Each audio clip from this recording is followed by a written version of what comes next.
Stop it. Get some help. A fat woman is the, equivalent of what a broke dude is. Okay, sorry. Okay. Sorry, Denver, I cannot keep quiet. Exactly. I was with Floyd Mayweather. When I met him, I couldn't believe it. Floyd was like, hey, what's up, man? This my fiance, this my girl. They was both standing right there. That's what paper do, boy. You got that paper, people fall in line. I don't care for that. Now, it's a shame that people fall in line because of the paper, but this is a fact. If you got that paper, you can bring your whole family to the barbecue. Not the family you hide. I'm talking about if you got that bread, you can bring everybody to the barbecue and demand they act like they got some goddamn sense. That's my boy about her. That's my boy about him.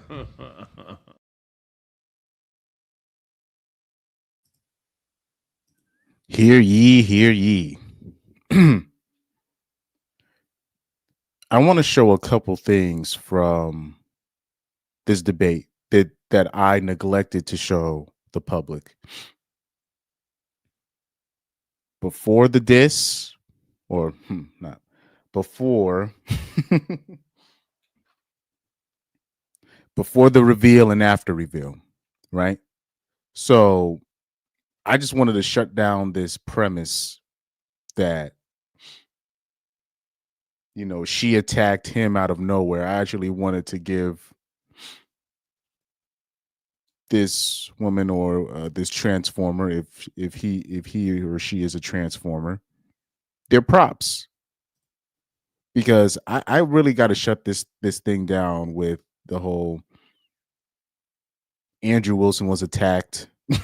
Like I can't stand it when people do stuff like this. That gets on my nerves. There's stuff that like women do to get on my nerves, and then there's stuff that men do that get on my nerves, and then there's just stuff that people do that get on my nerves. And that's definitely a top 5 thing.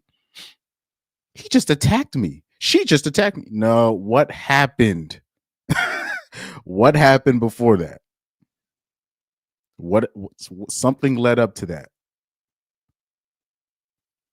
She just that was a low blow. No, what did he say before? How was he saying what he was saying before? Now, G-Man, I should definitely get into that. So I had put Andrew Wilson or Akaash Singh. I asked, who was the Simp of the year? Because to me, it's between those two. And he said iDubbbz. Now, I don't know who iDubbbz is. So hold on. Let me make these chats bigger. Let me make these chats bigger. They got to be way bigger. Yeah. So people can see it. So iDubbbz, I don't know who the hell that is. Yeah, I saw that. He said Brandon Jamal clowning the RP community because of Andrew and because of his experience with Fresh and Fraud, right? Now, he doesn't fuck with the space no more. Even though the space technically low-key blew him up with us replaying his songs. But he went to the most popular platform, which he thought was the most popular platform, and he felt disappointed that they were interviewing the broads more than him. So this is the problem with these with platforms like Fresh and Fraud, the whatever podcasts, et cetera, the No Fugazi podcast. Even though Coolio's he's a good talking ninja, but he's a stepdad, he's a stepfather himself. Right? He got exposed. So, like I said, there was a lot of people now using that situation with Andrew Wilson to now use his situation to clown on us. And what can I say? All I can say is we don't know this ninja like that. But too many people in this space have propped him up. Too many. So Like I can't even defend. I can't even defend, dude. I can't even defend him. All I can be like is, look,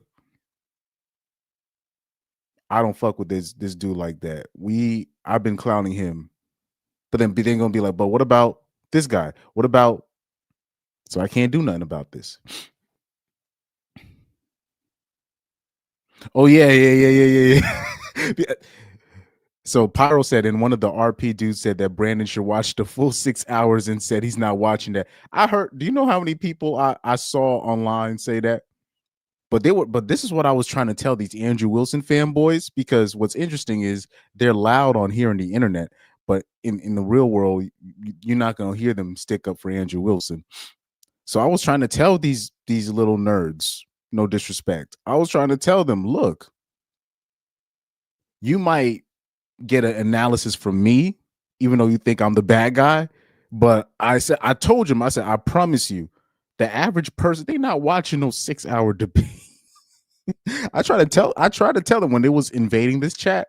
I try to tell them. I said, I was trying to tell these dudes, I was like, guys, they're not watching no 6 hour debate.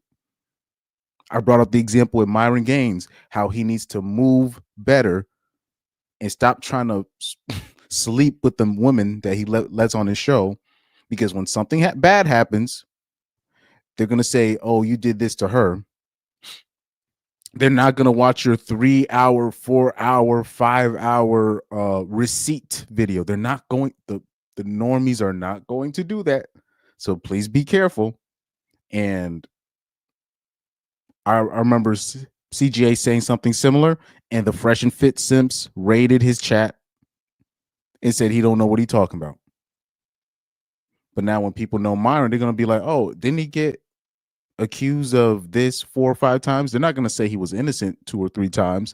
They're just going to look, oh, he's been accused 4 or 5 times. So these are the things that you got to watch out for. That's why also with Andrew Wilson liking to debate low-hanging fruit, it just takes one of those low-hanging fruit to get a clip out of you, which she did. She got a clip out of you because he ended up, chimping out. Andrew Wilson ended up chimping out, and now they got you on full video chimping out, losing your cool, losing your frame, and her just being stoic. Charlie/Chuck, whatever you want to call him or her. He/she looks more stoic than you, and you look like a little bitch to the public. Nobody's watching no 6 hour debate. I heard, Pyro, I heard Just Tree's logic. What's it? Just Tree, whatever that woman is, Just Tree Logic. And she was saying that the Andrew Wilson fanboys came after her and said, you need to watch the 6 hour video. And she was like, sir, I have a life. I was trying to be nice. I don't know why I be doing this sometimes. Sometimes you'll have the detractors, they'll write something down in the chat and I will explain to them in depth. I would take 2 or 3 minutes to explain. I'm like, guys, they're not going to watch a 6 hour video. I bring up the Myron Gaines example. I bring up another example just to show you that normies are not going to do that. So this is why Andrew Wilson needs to operate in a different way. And after I explain all of this, you don't know what you're talking about. I don't even understand what I'm like, okay. Because to the normies, they're going to tell you, what are you, a loser? That's what they're going to tell you. They're going to tell you, you must have no life. At least I'll skim through it and try to see what I can get. And I gave Andrew Wilson the benefit of the doubt. I said, I'm pretty sure he won. I don't need much on that, but the normies, they're looking for the clips, and the clip that's going to go viral is not going to be him and her talking about transformers and whether or not women should be in college. They're not going to look for that. They're going to look for that one clip where you lost your cool. You try to warn particularly, you know, the Wilson stands, the Christian nationalists. I'm like, you guys don't get this. You guys really think debating bitches and owning bitches on these podcasts is making a difference. It's not. All it does is just shows how stupid the bitches are, but it doesn't do, and gives us a laugh. Doesn't do much else. All it does is confirms what we know about most of these 304s out here. But especially when you're talking about the whatever podcast, nobody's taking these OnlyFans broads seriously. And most people, I will say 99% of the audience, I'll say 95% of the audience, of the YouTube audience, they're not watching no 6-hour debate. But the thing is, I wasn't cooking them. I was being too nice. I was like, look, this is why you shouldn't assume that the normies are going to watch that. And then I go from that to seeing people, the women, particularly the women on Twitter, they're like, yo, they were telling these dudes like, y'all are losers. They said, ain't nobody watching no 6-hour debate. And I was like, and I'm just sitting there just like, told you. I'm like, I hope you guys are not using that as like your rebuttal. But did you guys watch the 6-hour? I mean, you're just taking a 5-minute clip, but in the other 5 hours in the 55 minutes, nobody got time for that. I mean, the Christian nationalists, they don't even read their Bible. They don't even know what their Bible says. They don't even know what Ecclesiastics is, and they expect the average normie to watch a 6-hour debate between a grown-ass man and a college liberal. These people, boy, I tell you, you know, they're just not, the Andrew Wilson fans, they're just not that smart. Exactly. I would watch it. Maybe like I'd skim through it, but that's the problem. He says it because I don't want to be wrong and take things out of context. Same here. But that's, I know, because we'll do it, but they think that we're the bad guy. They think that we're the bad guys. We'll do it. I'll skim through it. I'll give the benefit. And like I said, I gave him the benefit of the doubt. I'm like, I'm pretty sure he won, but they're not. That's not what they're gonna look for. Yeah, he said. Yeah, Pyro said. Even she said, "Hell nah." Even though she had a spreadsheet of his life, not even her is gonna watch it. Yeah, that's a great point. Because if there was one person that had incentive to watch the whole debate, it was her. Because she was the one that exposed Andrew. But even she was like, she literally said, she was like, sir, I have a life. You should have seen, because these broads was cooking the Andrew Wilson's fanboys on Twitter, cooking them. And I couldn't even defend them. I couldn't even defend it. Because here's what you got to understand with the Andrew Wilson situation. Even when Fresh had his situation, even some of his ops came to his defense, because at the end of the day, the Chinese lady that was committing a crime against him, right? And or even with Myron or even these other people, crimes, they were being extorted most of these times, right? Or false allegations. In this case here, I can't defend Andrew. All she did was bring up the truth about his life. So much so, the debate ended up turning into, well, what's so wrong about being a stepdad? And then the Andrew Wilson fanboys on Twitter were saying the same thing. And the broads that saw the Andrew Wilson apologists do that, they were just like, oh my God, these people are stupid. How can I can't defend it. I can't defend it. But this is why we gotta pull this for full context. We gotta look at this for the full context of it. So this right here, I'm gonna show you the before she brought up his situation. I wanted to show this the beginning parts before the big reveal. And they went abroad to study and things like this. But what that became was women should get educated. And what that became was a lot of student debt and a massive fucking racket. And college is not about rewarding the best and the brightest, or not everybody could go. Okay. It's really right now, the degree that you have, an 8th grader 50 years ago knows more than you fucking know. Okay. About history, about math, about social sciences. Another personal shot. Mind you, I was skimming through a lot of this debate. He took a lot of personal shots at this person. He took a lot of shots. And that's what he usually does. When I was watching, I took the time to watch a lot of other just Andrew Wilson fanboys. I'm sorry, Andrew Wilson debates in general. Most of his tactics is just him trying to bully you. And I think this is why he was mad at Coach Greg Adams. Let me give you an example. Jason Black. I don't know if I don't know if anybody in the chat knows who Jason Black is. Mind you, he don't like Andrew Wilson or CJ. So he was one of the other, he was low-key the perfect person to review the debate between CJ and Andrew Wilson. And he said, I didn't like any of them in this debate, but he said, I respected CGA for not letting Andrew Wilson bully him like he does everybody else. And I was like, that's what got Andrew Wilson upset. It makes perfect sense. Because for that to come from Jason Black, and Jason Black and CGA, they got serious beef. He said, well, I did like that CGA did not allow Andrew Wilson to bully him. And I really started looking at all the older debates or just him debating people in general. That's his shtick. Just him trying to make you look stupid and him trying to bully his opponent. That's the shtick. And this is why I think he was frustrated, or he has serious he has a serious how do I say this?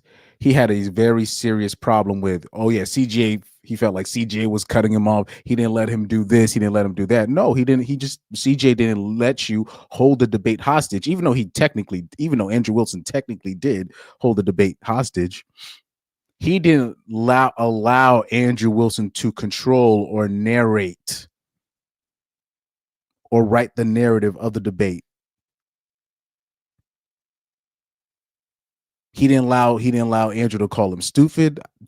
I remember at the end he tried to call CJ a doofus, and then CJ called him out on it at the end of the debate. So that's what usually Andrew does. He's able to control the debate where he'll have a loaded question, right? With two questions in the question.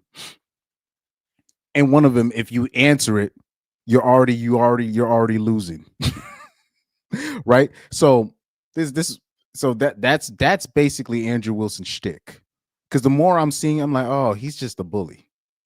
that's what he comes across as, and that's why he had problems with CGA. And then that's why he went on the Avengers pod. It was calling him stupid, call him CG dumbass, and all this stuff. I'm like, oh, he's tight. And there's a reason why Andrew Wilson didn't release a whole lot of clips on the CGA debate, because he wasn't able to get that moment on CGA where he makes him look like a dumbass. That's his shtick. That's his shtick. The more that I'm looking at, I was looking at older debates. I've seen the recent debate. I saw a little bit of the recent debate what he had with the Muslim guy, and I see the prompts that they give him or he decides to take. I'm like, oh, okay, this nigga bully. And even Andrew Wilson debate, the Andrew Wilson fanboys, they do the exact same thing. They live vicariously through Andrew Wilson. So they'll take the prompt, right? They'll rig the prompt. The prompt it's literally rigged in their favor. You should I saw like one prompt. What's this? Andrew Ruelas, right? The Rachel side dude. I saw him do a debate with this young dude called Base Scope, and the prompt was already rigged, right? The prompt literally said, does an ecclesiastical marriage work in this society? Now, off rip, if I was Base Scope, I wouldn't even have taken that debate, because that's rigged. They just heard of this ecclesiastical. They just picked it up. And then on top of that, in the debate, when Base Scope started to bring up Andrew Wilson's family situation, they told him, "Oh, you're not allowed to bring it up." I was like, "Oh, okay, this is not fair." I was just this is the stuff that Andrew Wilson stands do. And when Base Scope basically told him, "Look, in this society, this doesn't work," and Rachel Wilson's side dude basically said, "Oh, but if it works with this percentage here, if it just works a little bit, that just proves it works." I'm like, what? What kind? I'm like, how is that even? How does that even fly? Right?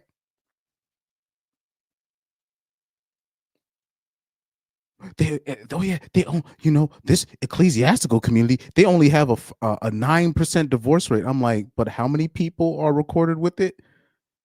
Like, because somebody in the comments apparently did the research. It was like only 200 people. So I was like, wait a minute. So in a group of 200 people, or so that small number of the traditional, Orthodox Christians,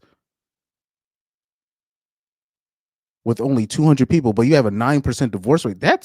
I'm like, where's the per capita ninjas when you need them? I was like, where's the per capita ninjas? I'm like, that's actually pretty bad. If you have a 9% divorce rate with a group of 200 or 400 people,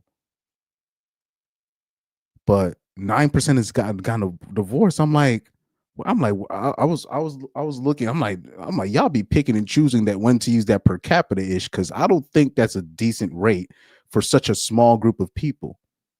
But anyways, that's just me thinking out loud. So I was literally in the chat. I was like, I think that's probably actually a bad point. But of course, he won the debate because it was Cool One VC's channel. Cool One VC's an Andrew Wilson fan. The people in the chat are Andrew Wilson fans. Rachel's side dude is obviously a fan. So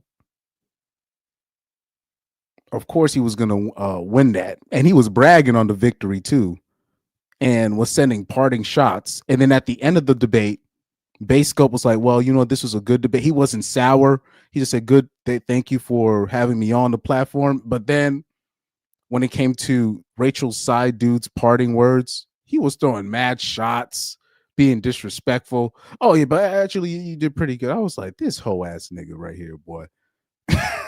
Now I'll say this, to be fair to Cool One VC did moderate the debate very well. I'll give him his props. He moderated very well. He let them talk. If he saw there was a over the line disagreement between the two, or by one of them, he'll mute both, which was actually a great idea. That was a great idea. He muted both. So that was really good. But when I saw the way Rachel's side dude was acting and his mannerisms in that debate, in the rigged debate, I lost a lot of respect for him. But a lot of the Andrew Wilson fanboys, they are the exact same way. I saw them on Twitter. They I don't know what kind of reality they live in. I don't know what kind of reality they live in, man. But anyways, that's just me venting. Let's play a little bit of this. An 8th grader 60 years ago knows more than you do right now.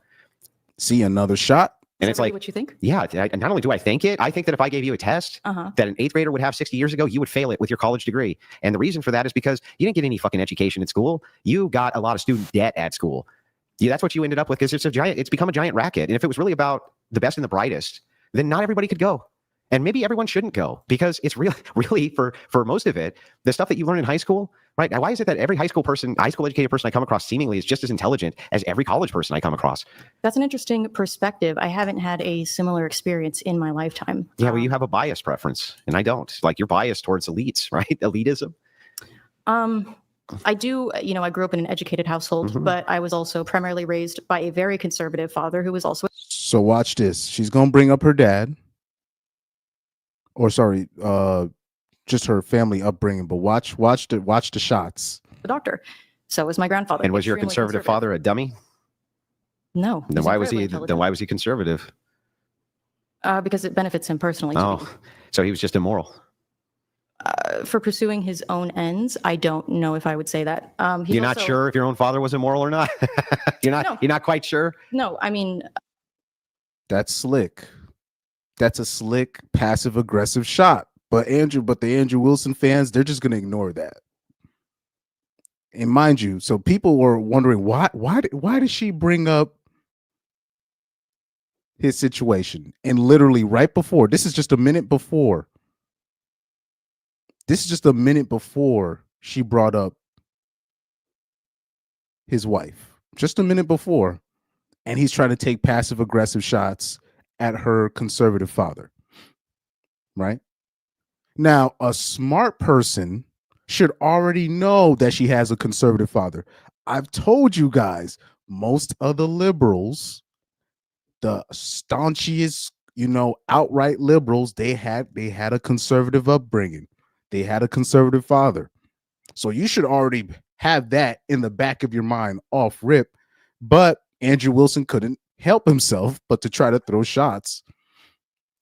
Oh, do you think your own dad is immoral? Do you think, bruh, that's not smart. That's not smart. This is something that a bully would do. You give him a little bit of a crumb, he's going to take the whole cracker. unlike all of us here, my dad is responsible for saving thousands of lives. He's put out a lot of good in this world. And would your father he will agree? leave this earth Mhm. with a clear conscience, no matter what his beliefs are. Can I even as ask you atheist. this? Would your father, who saved all these thousands of people, agree more with my worldview or yours? No, I think he would find your worldview strange. That's not what I asked. I didn't ask if he would find it strange. I asked if he would agree with it more than yours. I don't know enough about your worldview, I think, to agree or disagree, but I think that he'd be. How about his political alignment? Would his political alignment line up more with mine or yours? What is your alignment politically? Like, what do you want the government to far right look wing? like? Yeah, far right wing conservative. You could. That doesn't matter. That's her dad. You think I agree with? Do you do you think me personally? I agree with everything that my dad believes politically? Absolutely not. Same with my family. Same with, I'm talking about one of my favorite uncles. Disagree everything with what he stands for politically. That doesn't mean nothing. It's just politics. But him digging in this situation to try to assume that her dad wouldn't be proud of what she's doing, that's dirty. In my opinion, that's dirty, but most people won't see it like that. But this is what leads up to her bringing up his stuff. And mind you, this was the part of the segment where they're supposed to convince each other of what's your worldview. This was the part of the segment where they're trying to convince each other of their own worldviews. So then when it came to, okay, this is my worldview. So your wife, this is what leads up to that. So this is actually really what I should have been showing you guys in the first place. But I was really getting tired of the fanboys acting like this was just this was just out of left field. This was uncalled for. Mind you, these are the same people that said that CGA was being mean. He was being mean.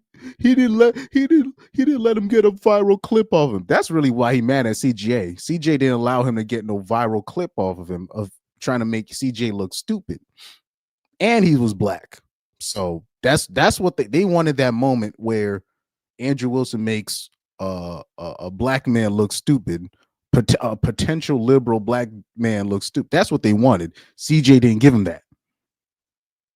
So now that I look at it that way, and I'm seeing how Andrew Wilson usually debates, I'm like, oh, okay.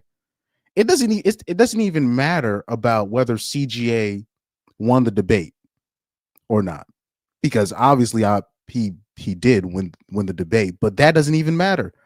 He didn't allow Andrew Wilson to get that viral moment off of him. And that's really why Andrew Wilson was pissed. Notice on the Crucible channel, they only came up with one clip They could like even the Andrew Wilson fanboys, they couldn't come up with no clips off of that debate. CJ didn't allow that to happen. Could say my political alignment would be something more akin to limiting suffrage to people who getting it back towards what our founders had. Some other things would be like fiscal conservatism. I have a belief in that. I have a very strong dislike for socialism, have a very strong dislike for communism, have a very strong dislike for eliminating people's access to capital, which I know brings more people out of poverty than any other single system on planet Earth. Like, would he agree more with that type of stuff? I have a strong preference against mass migration, and I think the government should be doing more about it. I think that we should lock up our southern border. I think that we should do a lot more when it comes to deregulating. Low key, she looked kind of pissed right here because she didn't like those earlier shots, and I think that's where she made up her mind to bring up when in her mind she turned it into Skip Bayless. Tell me when it's my turn. I can see it in her eyes. Gun control. I think like stuff like that. Would he be more in line with that? I think that my dad is he skews libertarian more than anything. And I think libertarians are definitely going to like that more than your view. I think your proposal to limit suffrage, I think would libertarians love that idea generally. Limiting access to voting? Limiting people's individual freedoms. Well, wait a second. That's not limiting their freedom. What it's doing is stopping away the right to vote. No, it's stopping you fuckers from collectivizing and becoming tyrants. And that's what you've done with the vote. You've collectivized and become fucking tyrants, a tyrant of the majority, a tyranny of the majority, a slight majority, and you become fucking tyrants, just like you were during COVID-19. That's not you didn't free anybody. Who are you freeing with your fucking policies? Like, how are you making our lives better? Power that the executive branch has now. I mean, like the executive branch is the strongest it's been in ages. Like, what do you? No, it's not. It has less power than it did under Jackson. Significantly less power than it did under Jackson. And by the way, can I just point this out? Right. Let me pause this. Let me read some of these chats.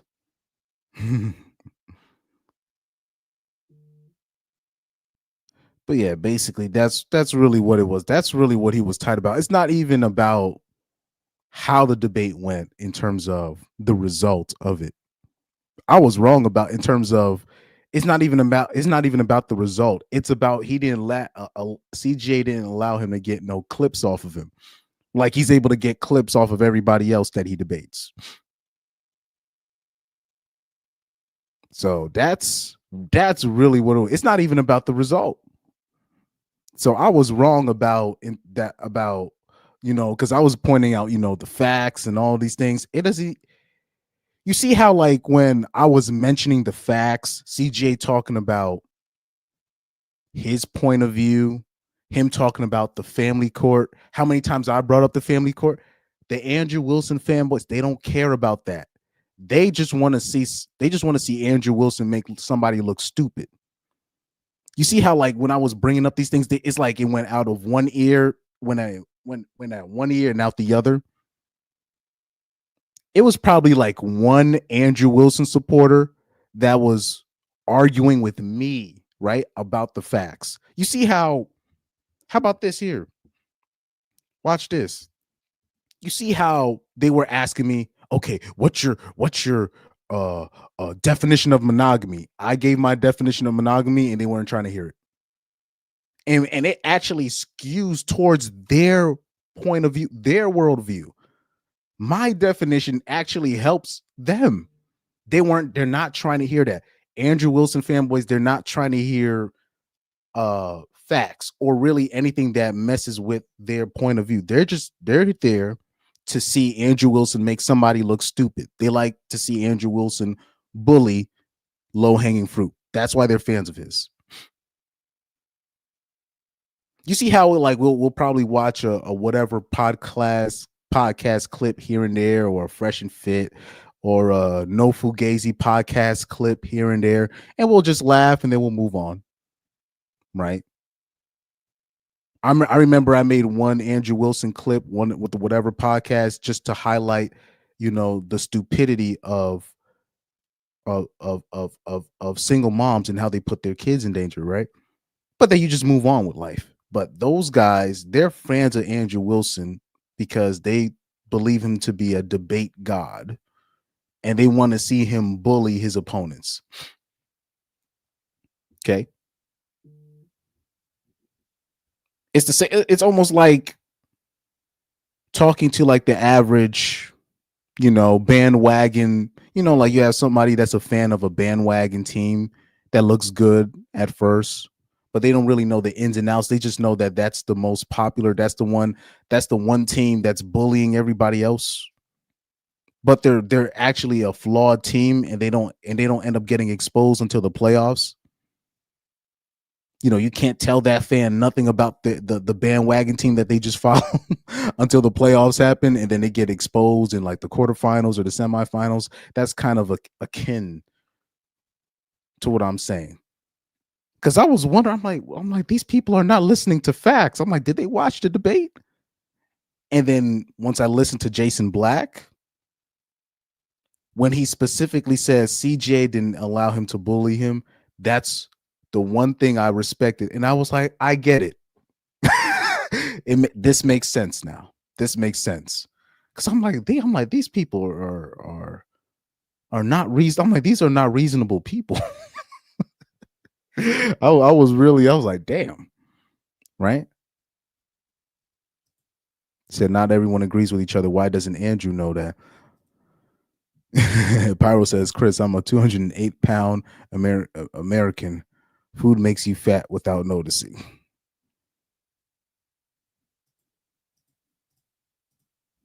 But let me keep it playing.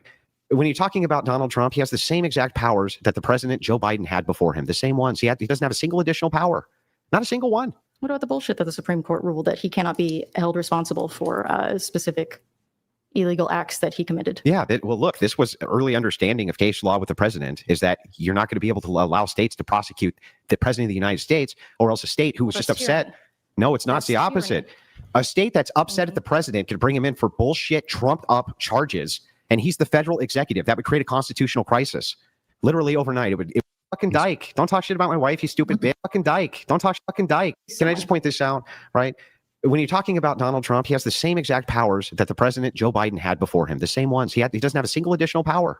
Not a single one. What about the bullshit that the Supreme Court ruled that he cannot be I'm going to speed it up a little bit until it gets to the part held responsible for specific illegal acts that he committed? Yeah. Well, look, this was early understanding of case law with the president, is that you're not going to be able to allow states to prosecute the president of the United States, or else a state who was just upset. No, it's not. It's the opposite. A state that's upset at the president could bring him in for bullshit, trumped up charges, and he's the federal executive. That would create a constitutional crisis. Literally overnight, it would create a constitutional crisis. We have diplomatic immunity for diplomats. They come in and commit a crime. We can't put them in jail. Even though they committed a crime, we can't put them in jail. They have diplomatic immunity. Our own president doesn't have immunity from state prosecution. Yeah, he kind of has to. Otherwise, California Governor Newsom right now, Newsom, would bring him up on charges of treason if he could, and would try him in California under the state code if he could. He would do that. Love that. I hope he does. Okay, well then guess what? If that's the case, then why shouldn't the president have the ability to do that to Gavin Newsom? He could. If he wanted to, I don't know, start a case against Gavin Newsom. No, I'm saying, why does the federal authority not give him the purview to do that? For the same reason, him on a state level? To charge him at a federal level. You can't just be like, oh, he committed treason and go charge him. You can't have the state charging the executive branch. You can't have him doing that. I think you can. No, well, not only can you not, the Supreme Court even ruled you can't. I think you should be able to. I think that's ridiculous. I think you should be able to hold our leaders accountable and not put too much power in their hands, because I am against authoritarian.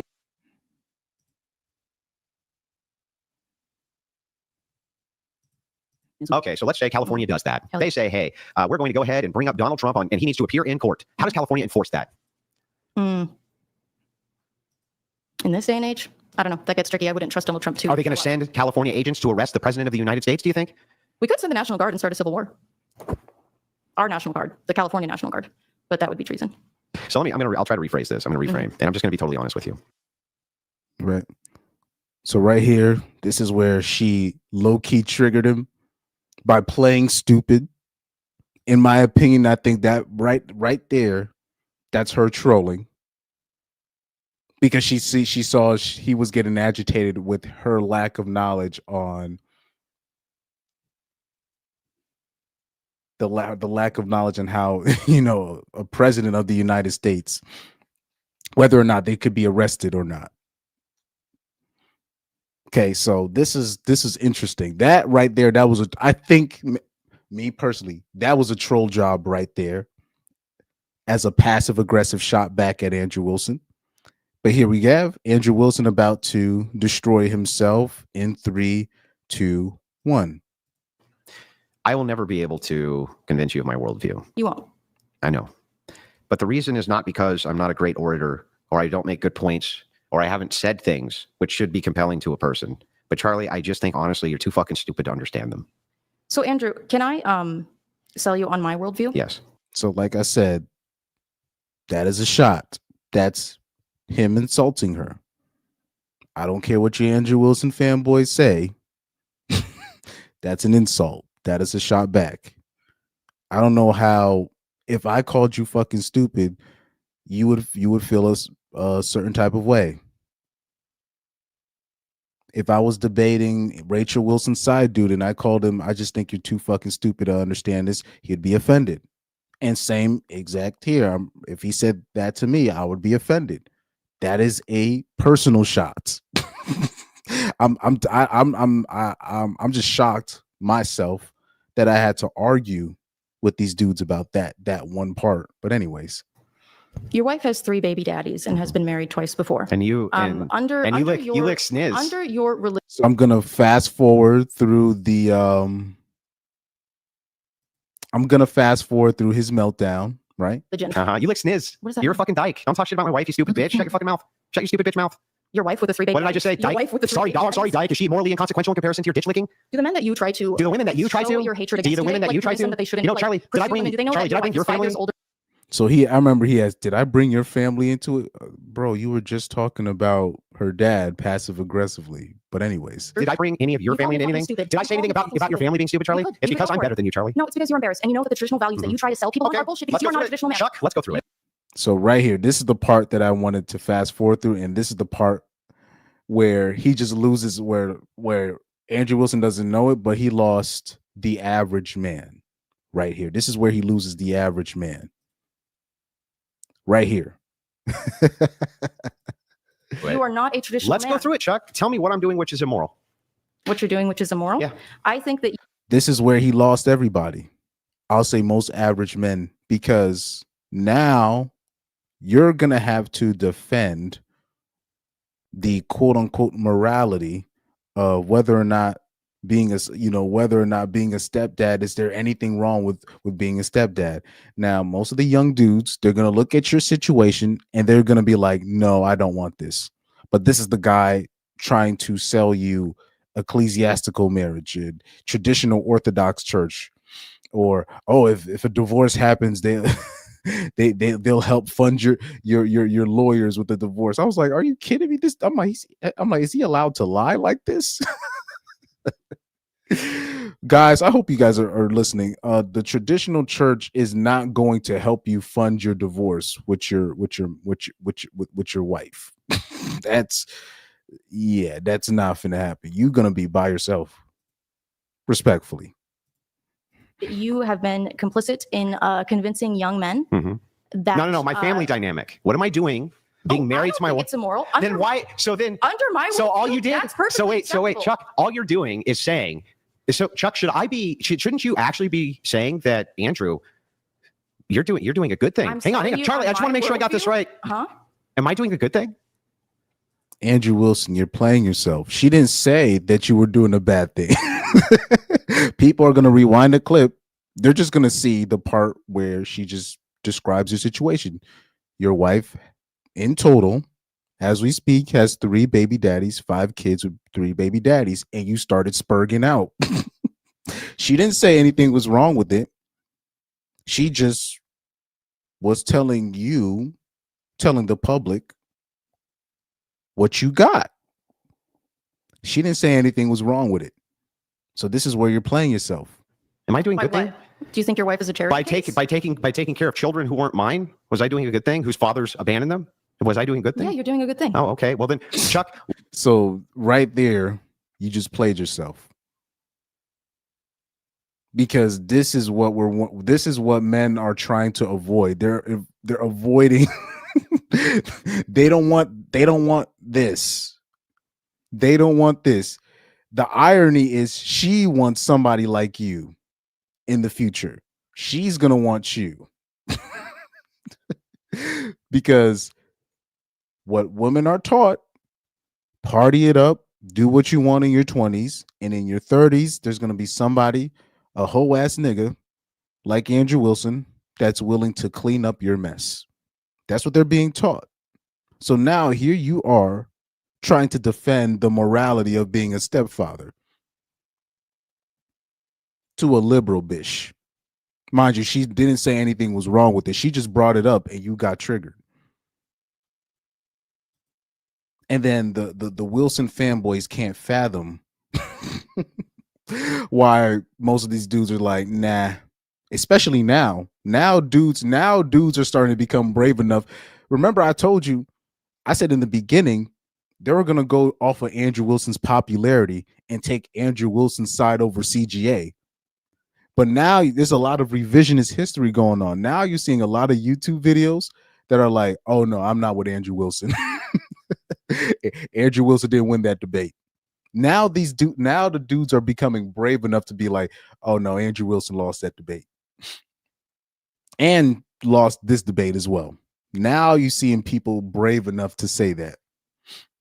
But in the beginning, I told you what was happening. They're just going off of the numbers. They're just going off of, well, Andrew Wilson's popular and CJ's not. And you know, I don't want to bring race into it, but that also factors in as well. Him going on the RP Avengers thing, that factors in as well.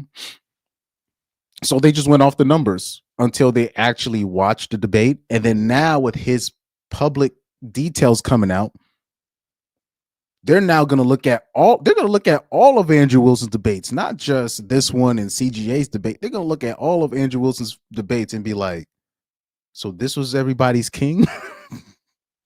It's going to be a lot of revisionist history going on. And I predicted that. Why did you use that as a form of personal attack on me? Even though you think I'm a good person doing a good thing. She didn't use it as an attack. I'm convincing you of my worldview.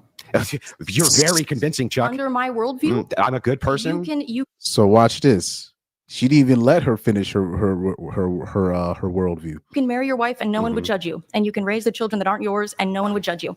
No, they would But still judge me, Chuck. Under your worldview, that would not be so. Christian nationalists, Yeah, what about isn't it? even acceptable. Do you understand what Christianity is? Do you think Yes, I was raised Christian. Were you? Yeah, I was. Protestant. Yes, I was. Of course. See, this is. You don't. I'm sorry. Because the Protestant spirit is still in you. Oh, it is. It hasn't left, man. Is the Catholic spirit still in you? I wasn't raised Catholic. Then what are you talking about? I was raised Protestant. Okay, you were raised Protestant? Yeah. So why would you fucking criticize me for that? It's the thing that Protestants do when they convert to like Orthodox or Catholic is they get really into the idea of like. Hey Chuck, can I ask you? They get really into the idea of rules and Chuck, shit. have you ever had an abortion? No. Never? Would you? Yeah. So you kill your own? So what does that have to do with anything? So that's where he basically changed the narrative. And this is where her lack of experience came in, because she was actually making a good point. And before she can make a good point, he cuts in. This is what he was accusing CGA of, mind you. He cuts in and brings up abortion, baby deletion. Now, if this was a woman of experience or an actual experienced debater, I'm going to finish my point and I'm going to be like, we'll talk about that later. Let me finish my point right here. What I'm saying. Cause she right here, she had him on the ropes. Your own kids. Why? Right. But then he brings up abortion to sidetrack everything that she's saying. And she falls right for the trap. So he tried to make his own clip right here by trying to show her as a bad person for wanting to commit baby deletion. Why am I going to take moral advice from you? You don't have to. I'm not going to take moral advice from you. So you're trying. I think that you yeah. lie So all about you. your worldview. Okay. Which part am I lying about? I think that you pretend to be a traditional Christian man. But what I see never you doing said is spreading once hate. that I'm a traditionalist. I see you doing as someone who claims to be. Oh yeah, I'm a Christian ethicist. I'm a Christian ethicist. way to stand on something, bro. Christian is spreading hate. Okay. I think that you. All right, Chuck. Fine. You got me. You got me. I'm a stepfather, Chuck. What did I do wrong? What did I even do wrong from my Christian worldview, Chuck, by being a stepfather and a good father to kids who needed one, Chuck? Can you tell me? That's not what I was. Bruh. Nobody, like I said, men are not trying to do that. Men are not trying to do that. But you know, the Andrew Wilson fanboys, they're gonna do Andrew Wilson fanboy things. Now, G-Man has said something earlier. He's talking about iDubbbz.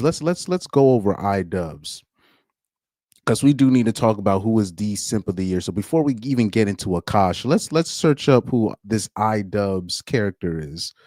This should be interesting. Let me search it up on a different tab. So who is iDubbbz? Can somebody educate me on who iDubbbz is while I search him up? iDubbbz and Anisha. Showing results for iDubbbz.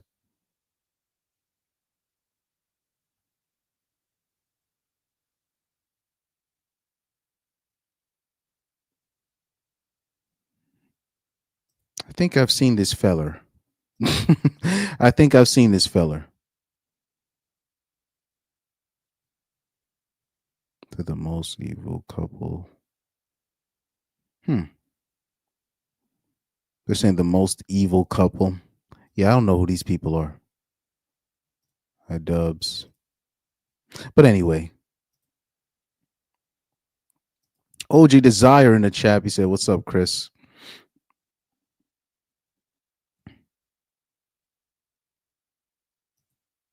Used to hang out. Oh, okay. But still, I okay. Now that's ringing a bell. But I still don't know enough. Let's see. I don't know which one to watch. Oh no. Oh, that's sad. A glimmer of hope for Ian. Ugh. Like sense. Give me an option to say not interested. That's so gross. Ugh. It's been about 48 to 72 hours since the last time I said. So now I'm looking at some of the comments. They're saying that he's zesty or he's GAY. So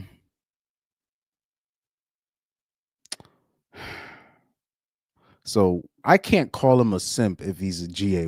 If somebody might be in the closet, and I say this respectfully, if somebody's in the closet or they can't live their truth, and I believe that they're hiding they're hiding something about their sexuality. If it's somebody like that, I don't really consider them a simp. I just consider them in the closet. You know what I mean? I'm not saying they don't do simp things, you know, but let's see. Okay. Counterpoints for okay. I'm seeing something right now on the Crucible. Apparently he's going live. It says Andrew Wilson apparently is live on the Crucible. The prompt is called, "Is Christian nationalism good for society?"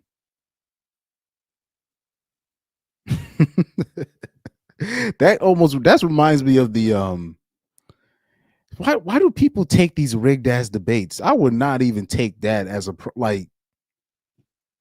dude, it's almost there's something that's going viral with Andrew Wilson with him and the Muslim dude. And the prompt was something like, is a Christian society safer than a Muslim society in a first world in a first world nation? And I'm like, that's a rigged ass prompt, because just the fact that you can even do a debate like that shows that there's no, the right answer is clear. The right answer is clear. It's first world Christian society. It's not even close. But I mean, I guess that's what he gets credit for being able to debate the obvious. It's pretty obvious. Let me look up that debate first real quick. Let me see. Andrew Wilson versus Muslim. I gotta look at that the prompt. Yeah, which is best for society, Christianity or Islam? And I don't know who Daniel H is. He believes that you should. But there's too many pros on the Christianity side. There's just too many pros. So it's just about, it's not even you having to defend that stance. It's pretty clear. That should be pretty clear cut Clear cut and dry right there.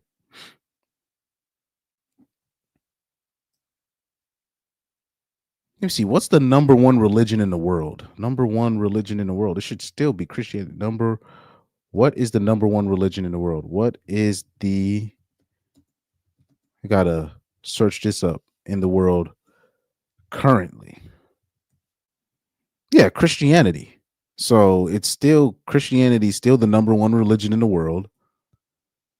So just I mean, just off the popularity alone,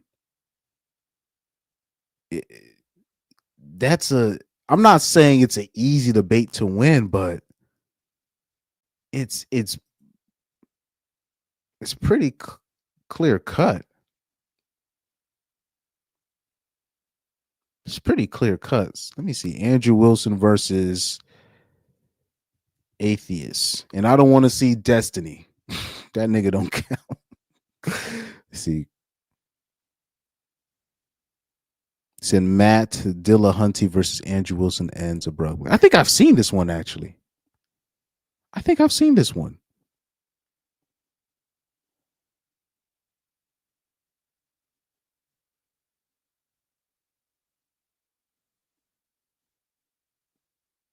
I think I've seen this one.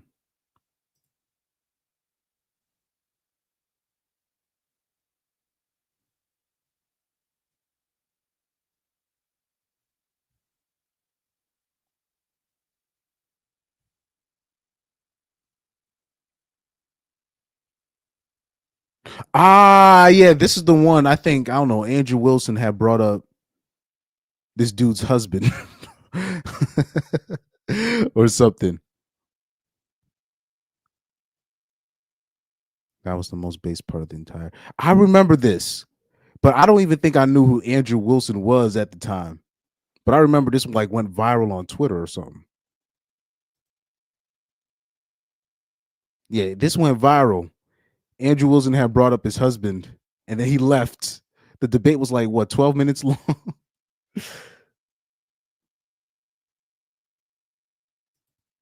Yeah, this was it. I remember this.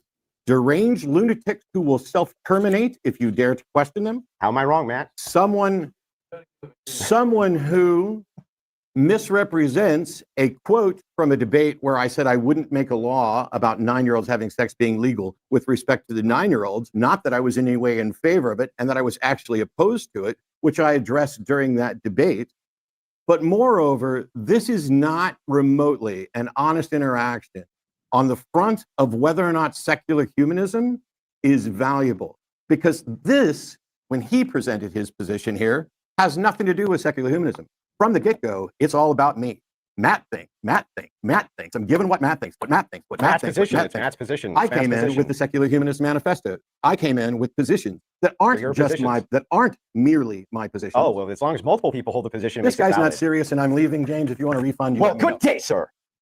And I'll cover your refund, Mr. Matt. He just said he'd cover my refund. I would cover his refund. No. I gotta look back at the debate because I remember just watching the 5 and 10 or like the 5-minute interaction. I gotta rewatch that debate because I remember this. I remember this went viral. Let me see how many years. I feel like it was more than 2 years ago though. But anywho, I gotta see this. This is actually interesting. Because from what I remember with this exchange, he took some personal shots at his morality, and people were saying that he was wrong to leave and not defend himself properly. But you know, it's crazy how years later things change. Things change, man. The irony is crazy in this one, but we shall see. We shall see. I definitely gotta bring that up later on.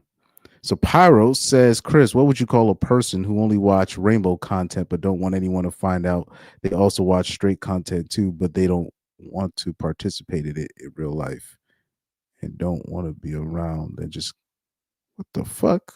Pyro, what the fuck is this?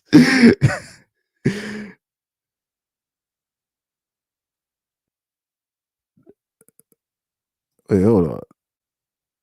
I guess this is a round the way joke of a guy that's in the closet.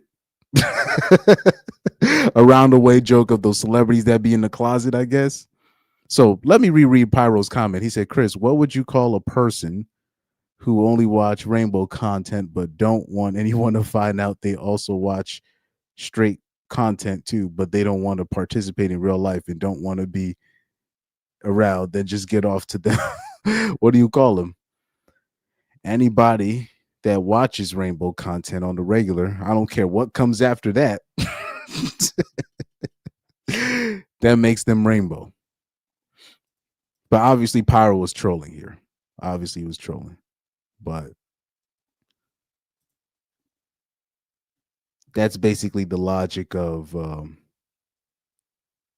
but they don't want to F it, dude. Oh, you mean like those dudes that they're so gay that they don't even like men. I know, okay, now that makes sense. I know that saying. Like I hate dudes like that.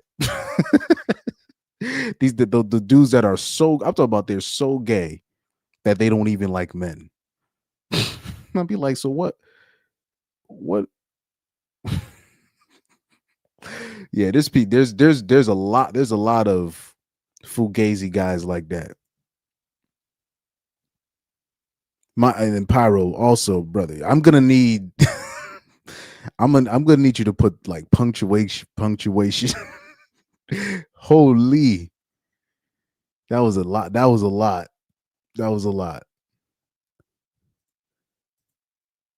Yeah, but yeah, there's a lot of people like that. I remember in high school there was this one. I remember this one specific dude in high school. Everybody knew this dude was gay except him. So we just expected dude to just come out of nowhere just with a boyfriend, but no, he's just one of those dudes that he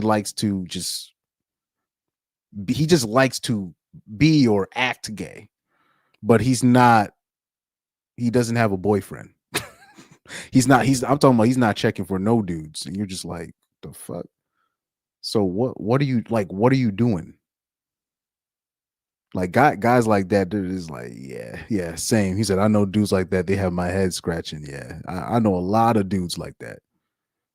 But I remember that one that specific dude in high school. I remember my when I was I'm not gonna say what year. There was this one older classman that had me laughing when he was talking about this dude. He was like, "Look, we've been trying to kick this dude out the closet for years."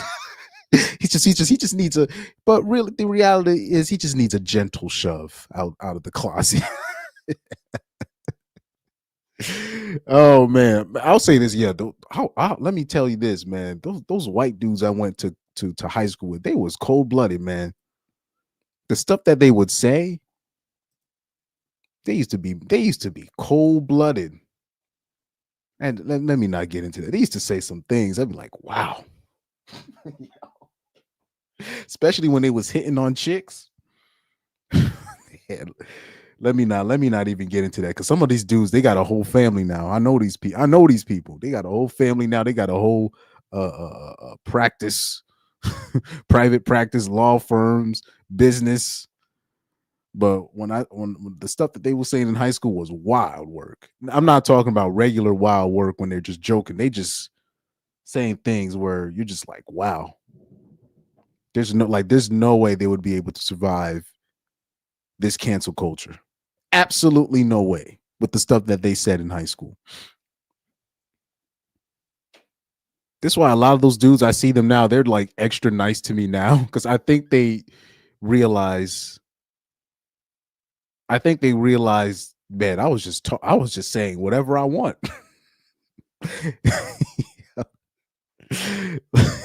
Yeah. Man. But anywho, let's go into let's take a quick break from Andrew Wilson, and before we get into Akaash, because I did look at, I thought the iDubbbz thing was gonna take a minute, but I'm not interested really. I'm not invested enough with that story. I wanted to show something interesting that happened. I don't know if I saved it. I don't know if I saved the story. I don't know if I saved the story. See this. No, that's not it. That's not it. It was oh,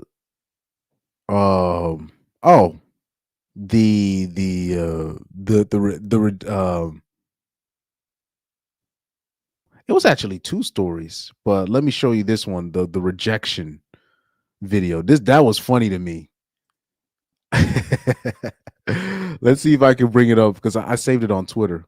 I saved it on Twitter actually. Now I had Instagram opened up. Let me go on Twitter real quick. Let me go on Twitter.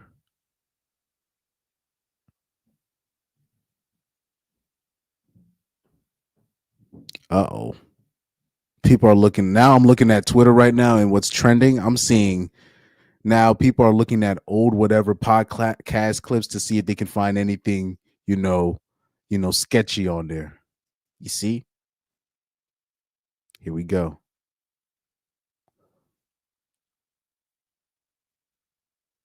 Trying to see if I can find that clip. Oh yeah, Joy, the Joy Taylor clip. What was it? Let me see.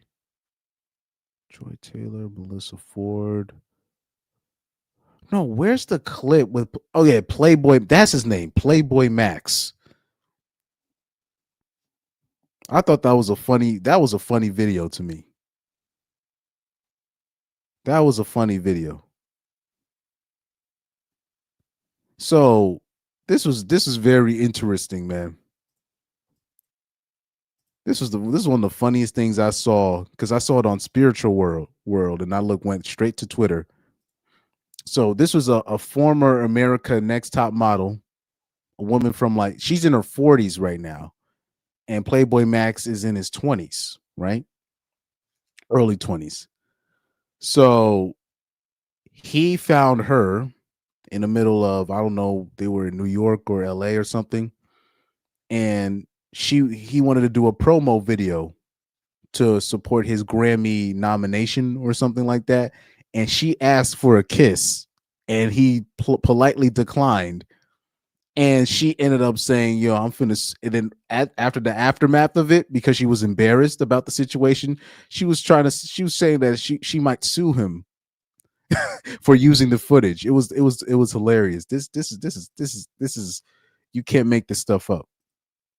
Hi, I'm sorry, but I'm from America's Next Top Model. I don't know who you are, but you're out here talking about Black excellence. Yes. What are you promoting? So I'm a streamer, I also make music. I don't know if you know who Fred again is and Skepta. I have a song nominated for a Grammy with them, Victory Lap. Really? Yes. And I am nominated for Streamer of the Year, Music Streamer, Best Stream Series, Best Stream How do I Collab. support you? Right here, support Black business. What's your name? Should I put you on my stories right Yes, now? yes. Support your Black business? 100%. We're here with Black Boy Max. So right there, this is live on his stream, right? So he's on his stream. He's videotaping this whole interaction. And shout out, the streamers are smart, low key, because since everything they do is videotape, you've seen hoes on there acting like hoes.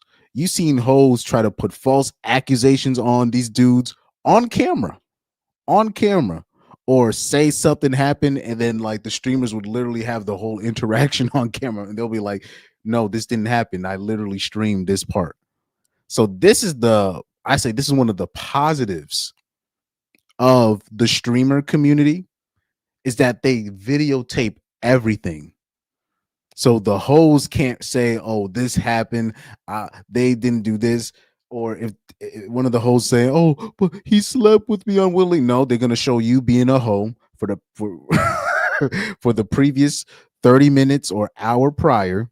They're gonna show you being a hoe, you going into the bedroom willingly, and all that.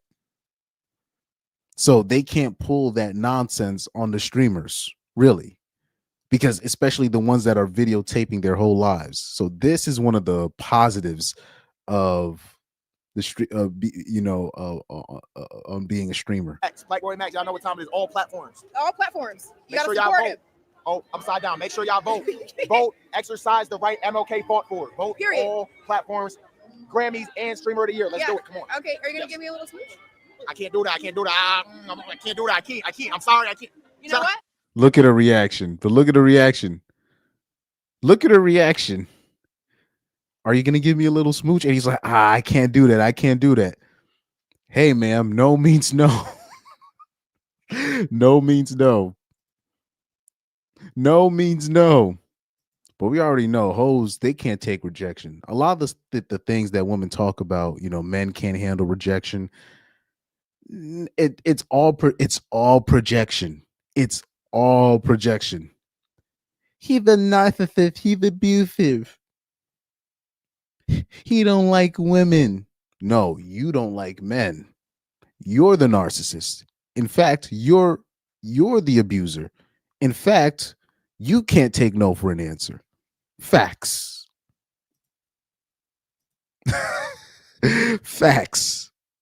I don't know why I'm so late with my Umar Johnson. My Umar Johnson soundbite. Facts.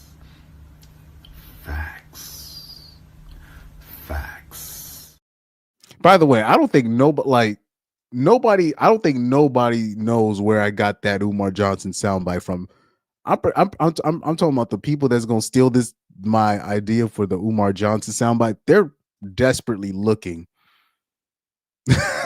I know people are desperately looking. I've seen certain YouTubers, I'm not gonna say their name. They'll look at like smaller YouTubers like me, and they will take an idea or they'll take a meme. I've seen this happen with one or two specific YouTubers. I'm not gonna say their names. But I saw it with one or two where they took a soundbite that I was doing that nobody else was doing. Now the Umar Johnson one, that's my favorite one because only the pro blacks know where I got that this one from. Facts. Only the pro blacks know about that one. The real true the real Umar Johnsonites. They know where I got that from. I've had that video saved in my watch later for like over a decade. Most of them don't know where that soundbite is from. But we shall see. We shall see. We'll see we're gonna see who's gonna take it. But anyways, let's keep it playing. I can't. I'm sorry. I can't. You know what? I can't. Love though. I'm out. Oh my God. What the fuck? And you guys. And then she ends up reacting to this interaction on her IG live. Look at this. Stuff obnoxiously with every single person who recognized him. I don't even know this guy. I literally am running an empire right now and have no clue who I don't have X and don't even have the time to log in and sign up. So I walked up to you after his little outburst. He probably don't even date black women. But I said to you guys very clearly, please don't use that footage. And I don't know what ma'am, he's live streaming. What do you mean don't use the footage? collegiate level you guys are at if you guys went to college or whatever. But I asked you not to use that footage. Not only did you use the footage, but out of everybody there, you talked to a lot of people. We heard you a mile away. That was the only footage that you used. And I verbally told you not to use it. I have so many things going on right now that I don't have time to take you to court, but I dare you. I dare you to try me because now you are taking up my time. This 3 minutes that it's taken to post this, I could have been making money. So your new. Imagine you turn down a bish. You just don't feel comfortable giving her a kiss on the cheek. And now she's threatening to sue you. And by the way, that was funny what she said. Did you hear what she said earlier? Watch this. Hold on. We heard you a mile away. Use the footage, but I asked you guys are. Please don't use that footage. And I don't and sign up. So recognize him. I don't even know this guy. I literally am running an empire right now and have no clue who I don't have X and don't even have the time to log in and sign up. So I walked up to you after his little outburst. He probably don't even date black women. Yeah, that part. He probably don't even date black women. What does that have to do? What does that have to do? First of all, what does that even have to hit who he dates have to do with anything? I guess that, with the black excellence. By the way, Playboy Max's girlfriend is black. But like I said, that was right there. That was projection, because I'm pretty sure if I look into Kenya Hill's past boyfriends, there's going to be a lot of white dudes in there. What Twitter has revealed, or really life has revealed to me in general, but I'll say Twitter. Most of the women that get mad at most of the black women getting mad at black men dating white women, they're dating white men. It's the weirdest thing. It's not like those black women that are criticizing, they have black men themselves. No. The black women, most of the black women that do the most criticizing on black men interracially dating, they're interracially dating themselves. It never fails. Right? So those are usually the black women that do the most talking about interracial dating. But I said to you guys very clearly, please, you used, and so many things for you to try are taking up my time. This 3 minutes that is taking, making money. So your new fame, his Instagram, I don't even know who gave him the idea. Do you know the connotation behind the word plaque? And I don't know if this is maybe a different kind of plaque that you're talking about. Maybe it's a different one. But the first thing I thought of, because I don't think he has any real plaques, was plaque on your teeth. Okay. You maybe want to understand the connotation and the vibration that certain words carry through society. I don't give a damn about who you think you are or any of your followers. But he walked away from me so disrespectfully. And it doesn't matter about America's Next Top Model. You don't ever depart from a real woman in that nature. Ever. You played yourself. And good luck with that Grammy. Good luck. I really genuinely hope you get it. Because that's probably going to be the height of everything that you get. But that's not none of my business. It's between you and God.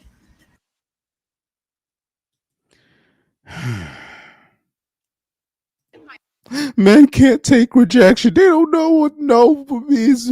They don't know what no means. No means no. Anyway, I've been trying to tell people for years now.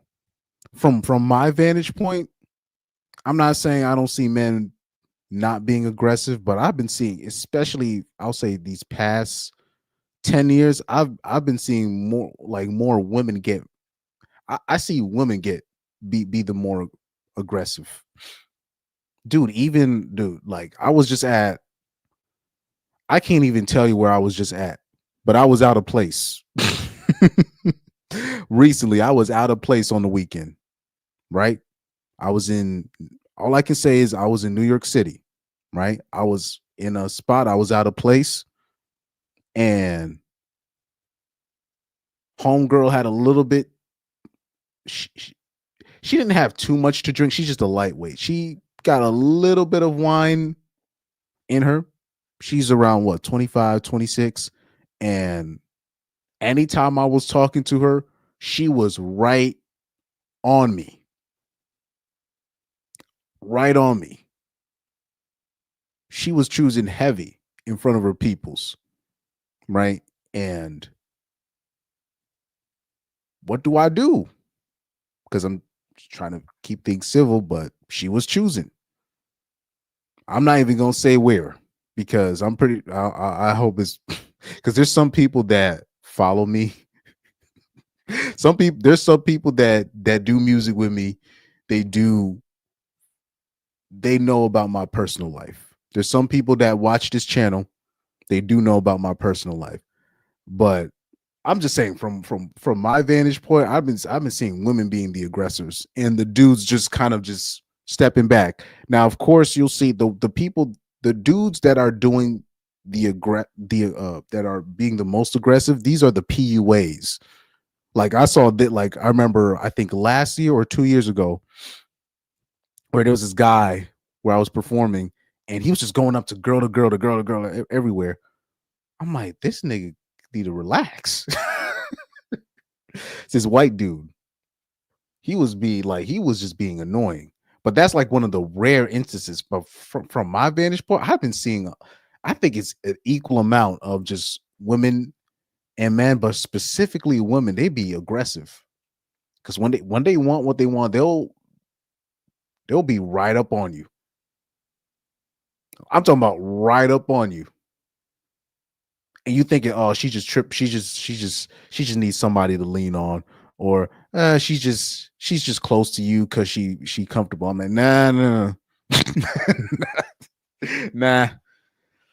Nah. Once maybe an accident, twice, okay. Now the whole time, nah. She gotta chill. She gotta chill. Yo, I'm like, yo, not in front of your peoples. Not in front of your peoples. Mind you, she wasn't this was no average chick, right? She wasn't fat. But I'm just saying, when the girl wants what she wants, or she's feeling that, because unfortunately in New York City, ain't no masculinity. I'm gonna just leave it like that. Ain't no masculinity in New York City, really, unless if you're one of the big dogs. There's not a whole lot of like in terms of openly masculine men or men with deep voices and shit like that. Especially where I was at. Where I was at is the only masculine dudes is the janitors and the the doormen, right? Some of the police, like the dudes in that privileged circle, because that's kind of where I was at. I'm the closest thing to masculinity they gonna see, and I wasn't even talking about this stuff. I was just talking. But yeah, cuffing. I'm about to say, yeah, it's cuffing season. Yeah, facts. It's cuffing season. These women's moving like PUAs. Yeah. But that's why I gotta act like I don't make a whole lot of money, right? Or I really downplay my stuff. That's what I do, but it don't matter. But it don't matter. It's not a whole lot of masculine dudes in New York City, dog. I'm telling you, bitch. I'm talking about not in the safe part of city. I'm talking about in the safe part of New York City. There's no masculinity. Even I'm talking about it'll be like dudes that they're actually attracted to, but they don't present themselves as masculine men. So if somebody like me comes up there and just talks, I don't have to say we're just talking regular the mill. They're like, oh, he's not from here. He must be different. That's all it is. It's not that they won't feel it's not like they don't find none of the other dudes attractive, but they don't present masculinity. So from that point on, they're looking at you if you're a dude, if you're not from the city or you're not from the privileged part of the city, they just seeing you coming in and they're just like, oh, you're a little bit different. You don't lower your voice when I talk and shit. You not out here demanding hugs. The bitch is already hugging you because you already know him. Oh, you're an interesting feller. I'm sorry, the bitches be choosing that, like especially nowadays. And then now it's cuffing season. I'd have been like, say if I was one of these dudes where it was open, meaning this, like I had one of those high suite office jobs, like the people I was talking to on Saturday. If I was anywhere close to them, or if I had a job similar to that, I would have literally been able to pick up all the hoes in that vicinity where I was at. Literally all of them. 5'7" and all. 5'7" and all.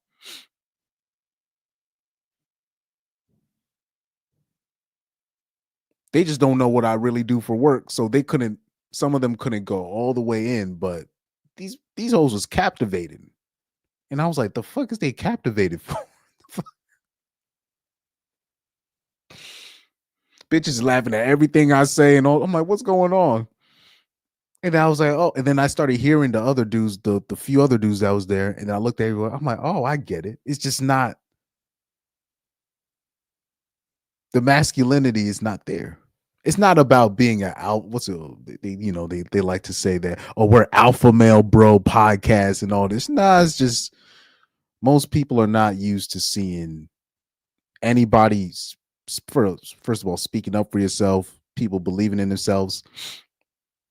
They're not used to hearing niggas talking back, right? They're not used to hearing they're just not used to seeing their male peers or the male peers that they work with, because of the work environment that's fostered over there. That's their fault, but because of the work environment that they foster, they're not seeing no masculine presenting males. They don't see a lot of that,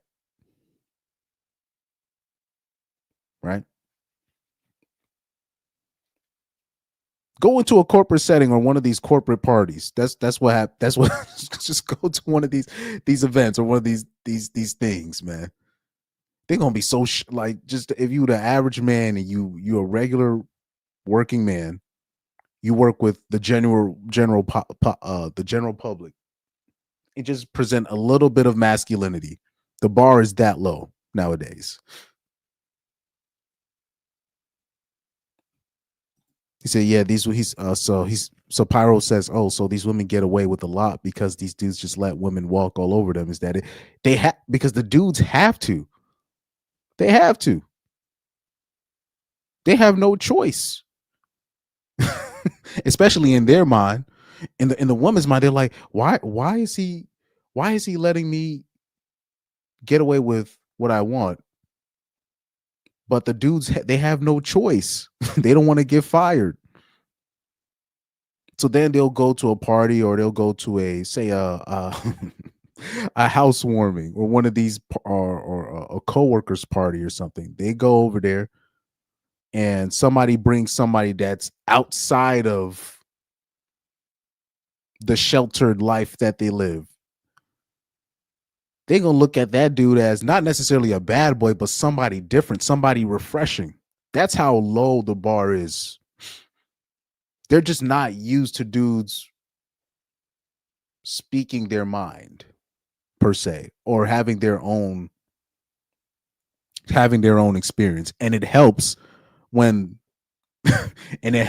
you'll even have the younger dudes in the party holding you up in high regard, and they're listening to everything that you say because you're not the norm. So yeah, that's what happened. That's just what happened to me this week, and I can't divulge any more details. But anywho, I was in the city. Oh yeah, and by the way, this has nothing to do with the party I was at, or the corporate setting I was at. These hoes, I don't know if there's any hoes out here listening. You guys got to get it together in terms of your public image, because what I keep every time I go into the city, every time I go into the city, it's nonsense. It's bitches passing out drunk. I be seeing I'm not even gonna talk about the white dudes that I be seeing doing nonsense. Them these prep white boys that I be seeing doing nonsense on the trains. I don't even want to get into that. I'm talking about the broads right here. Y'all got to get it together. These people, they come on the trains drunk. They can barely stand up.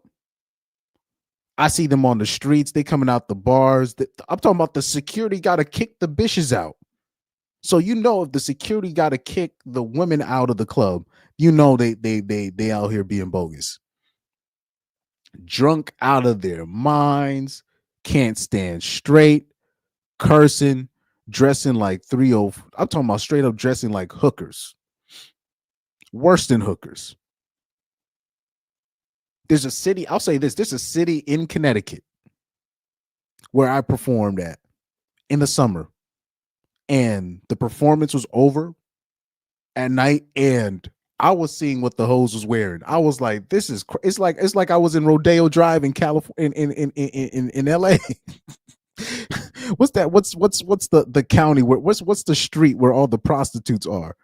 That's what that city strip, it literally looked like that.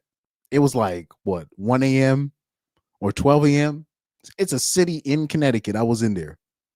I'm not gonna say the city, but it's a very popular city in Connecticut. I was on the main strip, and these hoes was out here outside of 3 broads. Outside of 3 broads, all the hoes was dressed like street workers. They were wearing street worker attire. And I just wish the hoes could really just look at themselves in general and be like, oh damn, we gotta chill a little bit. We gotta relax. It was probably only 3 broads. And I'm not exaggerating. There's probably 3 broads I saw that was wearing like regular clothes that a college age female would wear. But same thing in New York. Same thing in New York. Some of the broads was coked out, some of them, but like in public, usually like back in like the stuff that the hoes is doing, they usually would hide in the bathroom and do it. Now they're just out there. And you're just like, where I'm like, if your brother saw this, or your dad or your uncle saw how you was acting in public, I'm sitting there like, wow. Just, how many times I gotta see these hoes you'll have the sober one trying to hold the drunk one up because she can't even stand. Oh, come on, girl, lock in. Come on, girl, lock it, bruh.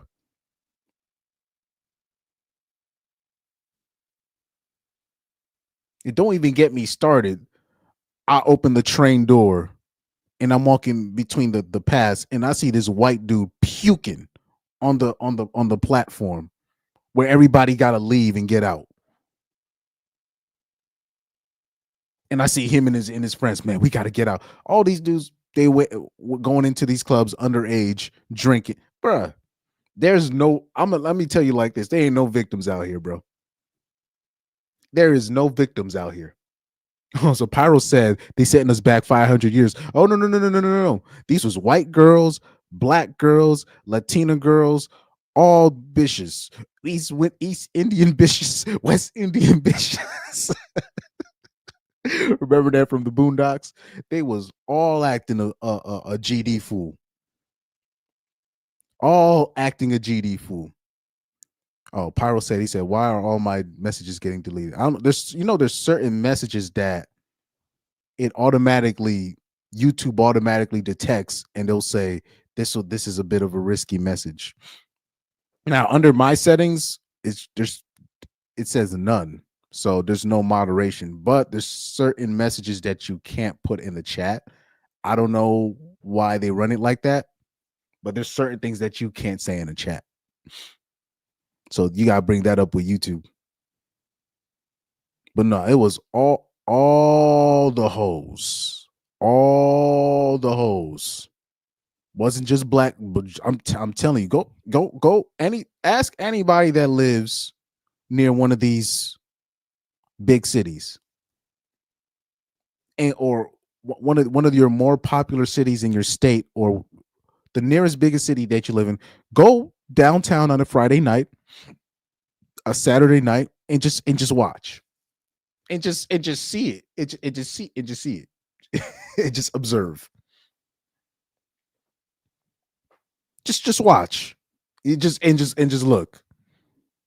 You just gotta just watch. If you live in LA, I'm not talking about, oh, Chris, you against having fun. I'm not talking about no regular fun. I'm talking about these people, particularly the women. Like I've seen they're wearing less clothes, and I'm talking about it's like 40 degrees out, 30 to 40 degrees outside. They're wearing less clothes as if they were like less clothes than bitches on a beach. Coked out of their mind, doped up out of their mind, drunk out of their mind. Oh man, these Uber drivers be kidnapping bitches. Of course they are. Y'all are easy marks. I'm just saying. I'm literally seeing this unfold. You're just like, wow. Because I even remember talking to a dude when I was in the city in Connecticut. I was like, yo, there were at least, I was picking out certain girls in the crowd. I'm like, these bitches, they're not even 18. There was at least a good percentage of those broads that was in there with the gangbangers, with the sketchy dudes. I'm like, these are girls. These are not ladies. I was like, these chicks right here I was trying to point it out to one of these. I'm like, these chicks are not even of age. Now, I hope he doesn't, now looking back, I hope he doesn't think I was a creep for saying that. I was just trying to say, like, look, you see this? But I'd be forgetting, like, this is not me talking to the live chat, right? This is not me talking to the people here. I'd be forgetting that sometimes, particularly when I'm talking with other young men or men that are younger than me. I'd be trying to put people up on game. I'm like, you better be looking because now here you are, you code approaching these broads. You go catch a case because people out here being scandalous. I'm like I said, I was just in New York City. It was I'm talking about, it was young underage dudes and underage girls train hopping, going to bars that they're not supposed to be going into, drinking, throwing up. Whole ass nigga throwing up on the train platform where everybody got to leave.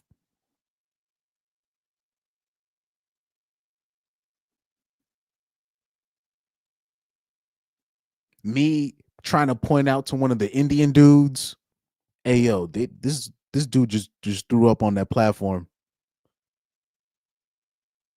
And somebody else was trying to go in. They weren't trying to hear what I say. It was like, oh, you know what? Never mind.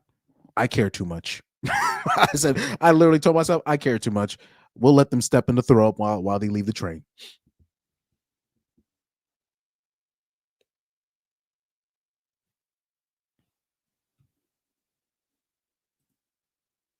Motherfuckers out here not doing what they supposed to do and wondering why there's problems in their life. Man, we gotta stop this.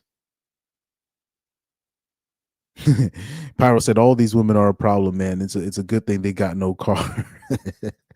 Facts. Pyro says, you know what's worse than seeing a drunk dude of all races stubbing outside the club with money flowing out of their pockets and have a 30,000 gold chain walking at the back of the alley. No, here's the thing. If you see ninjas on a train acting up, is usually they're under the age of 18. Right? Same with the white dudes as well, right? But what I be seeing, particularly from the frat boys or the future frat boys of the United States, the stories I got, because they'll show a stat or they'll show stats about black men being incarcerated, but they don't understand that's just black men are more likely to get arrested. I don't really believe in this thing where they think that black men are doing more crimes. I think, yeah, but most of the crimes that black men are doing is on other black people. It's not a necessary. It's so that stat is a bit convoluted because we already know most black people that do crimes, they do it on other black people. So I don't know why a lot of white people bring that up because you most likely don't have to worry about anything for the most part. But in terms of just who does more crime, dude, I've lived in the suburbs, I live in the city. I've been in both. the people in the suburbs, particularly white people, they just get away with it more. Black people get, particularly young black men, they get arrested more. White dudes, they don't get arrested, if ever. I've seen white dudes get in a full blown out fight in front of everybody, and the cop shows up. He's like, "Hey, put him in a cab and take him right home." Right? If two ninjas are duking it out, both of them gonna get arrested if they're in the city. Right? Viral said, "Chris, you're starting to sound like a pro-black, and I don't like that." But hey, man, I know I know you're joking, but like, hey, man, that's real talk. I trust me. I'll be watching people, man. Most of the, like, if you see a black person that's like really, particularly a young black man that's focused, that's not doing any trouble, he's literally a square. So I'm like, he overdoes it because he knows he doesn't have much wiggle room. But yeah, particularly yeah, the younger white dudes, the younger Caucasian dudes. Now, especially nowadays, I'll be seeing the younger Caucasian dudes, they be acting like ninjas. So you see how, like, you grow up, you see these ninjas hanging around the gas station with nothing to do. Now I'll be seeing these young white dudes, they be in the suburbs hanging around Walgreens or CVS trying to do the same thing. I'm like, can y'all go home? I'm like, this is not what my parents busted their ass for me to leave one gas station and then for me to go to the suburbs and Walgreens, and y'all doing the same thing. It's like, hell no. Hell nah. You know what I mean? But anyways, let's get into Akaash real quick. But that was a very interesting video. Let me replay that IG live while I bring up the Akaash video. Filming stuff obnoxiously with every single person who recognized him. I don't even know this guy. I literally am running an empire right now and have no clue who. I don't have X and don't even have the time to log in and sign up. So I walked up to you after his little outburst. He probably don't even date black women. But I said to you guys very clearly, please don't use that footage. And I don't know what collegiate level you guys are at, if you guys went to college or whatever. But I asked you not to use that footage. Not only did you use the footage, but out of everybody there, you talked to a lot of people. We heard you a mile away. That was the only footage that you used. And I verbally told you not to use it. I have so many things going on right now that I don't have time to take you to court, but I dare you. I dare you to try me, because now you are taking up my time. This 3 minutes that it's taken to post this. Oh, let me see this real quick. So I searched up Akaash on Twitter. So this is the first thing that pops up. This is hilarious. This is hilarious. Watch this. They said, "Is this the roster that Akaash Singh's wife was talking about from college days?" Yeah, clearly whoever made that tweet, they don't know how these frat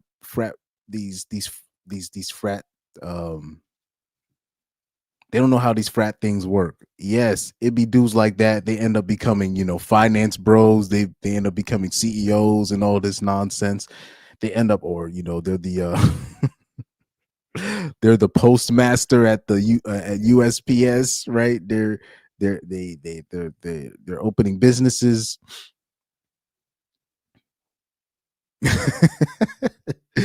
Like, the frat people just think frat boys are just these 6'2", 6'4" giant hulks, right? With their shirt offs. No, this is what these frat boys be looking like. This is what, yeah, that looks about right. And especially to a woman like an Akaash, like a Jasleet, Akaash's wife, this is an upgrade in her mind.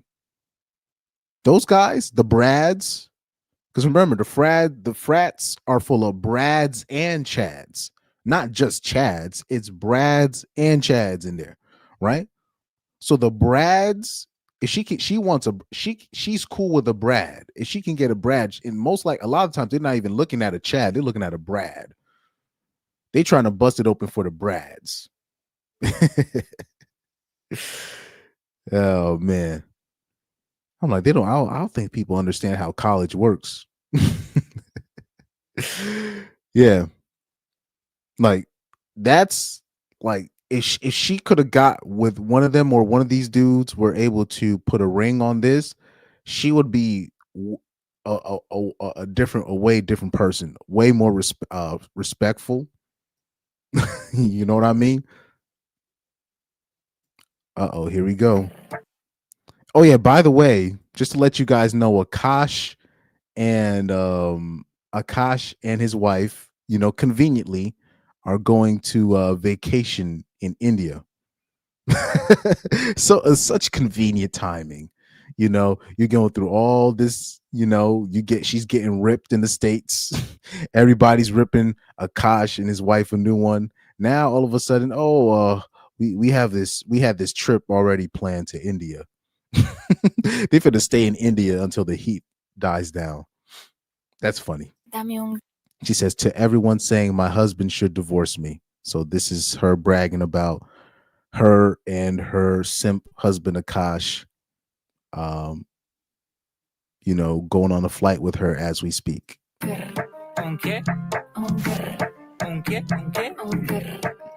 Damn. It says we didn't sign a prenup. Akash is beat, bro. She bragging about finessing this ninja, man. That's crazy work. This is crazy work. This is crazy work. Look at this. I hope it replays.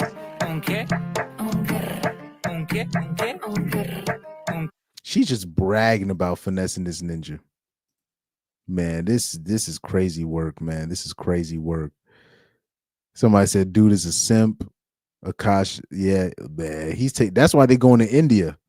They're trying to wait till the heat dies down. I'm turning from a simp to a pimp. This guy here. A lot of stuff you guys say in general, I think is stuff that's kind of childish. I'm turning from a simp to a pimp. All right, bro. Can we grow up? I was hopping and living my best life in these white boy frat houses, and I had a roster of guys that I would rotate through. It's hard out here for a sin shows when you're trying to give your honey every sin. With all the flagrant podcasts, money spent. We let the bros talking shit on Fresh and Fit. You know it's hard out here for a G shows. Fair use, by the way, fair use. You find out that you're woman for the street. Is it really with the bombs and machine?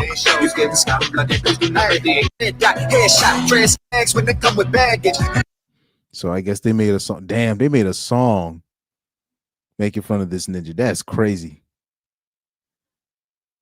Somebody said, yes, I lived in my fraternity house for 4 years. No, I've never met Akaash Singh's wife. Stop asking me.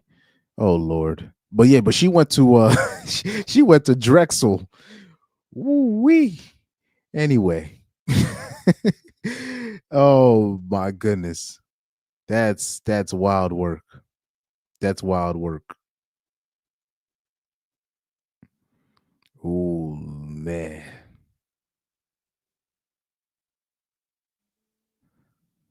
They said Akaash is, oh man, this is not good. But yeah, he's getting beat. He's definitely getting beat out here.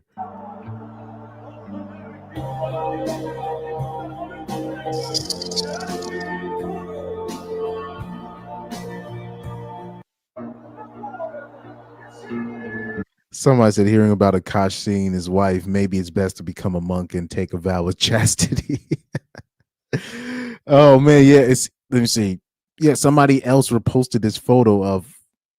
Yeah, I'll say this though: if you ever see a picture of your girl in college with some dudes, with a group of dudes, she most likely got a train ran on with those dudes.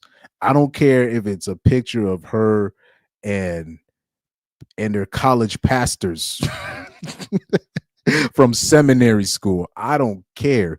If you see your broad, and I'm talking about it's a college photo and it's dudes surrounding her, it's like more, it's 3 or more dudes. I'm talking about if it's 3 or more dudes, and it's like it's a picture, or like it's one of those pictures where all these dudes are holding up the one girl laying down.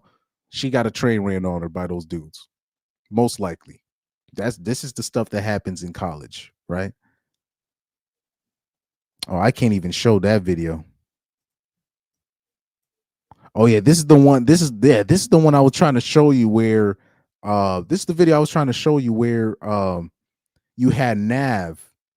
So she was openly flirting with Nav, the other her co-host husband. She was openly flirting with the co-host husband right in front of Akaash. Just right in front of him for everybody to see. This was wild work. Recently dropped podcast from like a couple of hours ago of her addressing the entire situation. I think that it's important to go over some additional clips that I respect. Hyperbolically, it's been saying that hyperbolic the best husband. And then all of this is. Let's go. And then I say this is the best husband I've ever seen. And I'm not even saying that hyperbolically. It's a little annoying. And then like he's just getting in each other off already. Oh, what are y'all doing this whole time? Drake is your Taylor Swift. 100%. Exactly. I'm toxic. How do you think I have to keep up with her? No, he be saying some boss ass shit. What is the stuff he says to you that I'm just like, that's fire? Oh, now just put his dick out on the table. There's a difference being a scammer and being a hustler. Two very different things. Okay. I'm a hustler who scams a little bit. I'm not a scammer who I'm not hustles. gonna lie, that was sexy, and that's why I'm actively trying to have a. Wait. Dog. That's crazy, man. That's wild work. But anywho, let's see. Let's take a look at this. Love about you as comedians is you shoot from the hip, but then that gets twisted into this rhetoric that adds gasoline onto everything. So the one thing I would like, as I think a moderate person, is maybe if you get elected, would you be a little bit more mindful of how powerful your words are for better and for worse? I will, and I'm going to think of you every time. Let's go. I might actually vote. Dang, even this man knew you was a whole ass nigga. Like Akaash always, in my opinion, he always came across as a BAN. Oh yeah, I've seen this one. This video was very cringe, right here when he did the vow renewal proposal, and he went in for a kiss, and she didn't even give him a kiss when he gave her a ring. First of all, I want to say to Amma, happy birthday. Thank you. All of this is possible because you told me I could do anything that I wanted. And the best decision I ever made in my entire life was to marry this woman right here. Whose birthday it is in 2 weeks. And I love you so much. And the only regret that I have is that I only got to marry you once. So I want to make a little quick announcement that we're going to get married again. We're going to renew our vows in India next year. You both want to come to that? Does that sound fun? And since I am renewing my vows, I think the only thing we can do is propose again. Oh, Ghislaine Singh, will you be Ghislaine Singh forever again? yes! Oh my god! Oh. Take that drinky thing off. Drinky dink. Did you guys know this? Yes! Oh my god! How big is this? The irony is, though, it's like this is the crazy part about this, where Akaash, usually the ones that are so preachy or so anti-red pill, the guys that are very anti-red pill, they'll talk about, oh, the bimbos you have on your show. That's not a real representative. Now, what ends up happening is those same preachy guys, they end up taking or taking care of a bimbo that's exactly like the broad that you would see on the whatever podcast or Fresh and Fit or the No Fugazi podcast. They're exactly like, even a regular dude, I'm talking about the average dude, wouldn't take this home. Like, it's obvious. You don't even need the red pill to know like this bitch ain't ish, right? But usually it's guys like this, and then they'll dunk on the red pill, they'll dunk on the low-hanging fruit of the red pill and think they're somebody, and then they'll literally have somebody home that's worse than the broads that they'll bring on the shows. Big enough for you to shut up every time I tell you. Thank you so much. What do you Damn, y'all saw that? Let me replay that real quick. I tell you. Thank you so much. He goes in for the kiss, she moves her face. That's wild work, man. This is wild work. What do you say? This is so cool. God, it looks so beautiful. Oh my God. I really have You peed on Courtney mustard. You were sitting in her lap and then you peed on her. Man, First this of all, I want to is say crazy. to Amma, happy birthday. All of this is I gotta play this again. I'm sorry. possible because you told me I could do anything that I wanted. And the best decision I ever made in my entire life was to marry this woman right here, whose birthday it is in 2 weeks. And I love you so much. And the only regret that I have is that I only got to marry you once. So I want to make a little quick announcement that we're going to get married again. We're going to renew our vows in India next year. You all want to come to that? Does that sound fun? And since I am renewing my vows, I think the only thing we can do is propose again.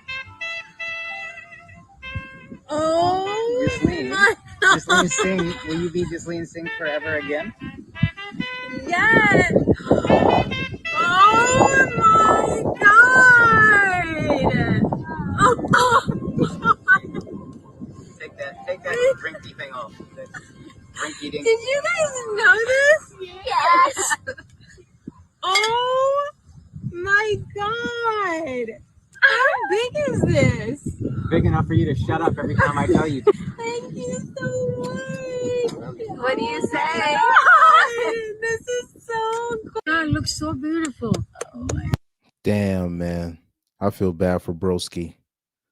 Watch this right here. Watch this clip. And then it said Akaash admits hurting himself.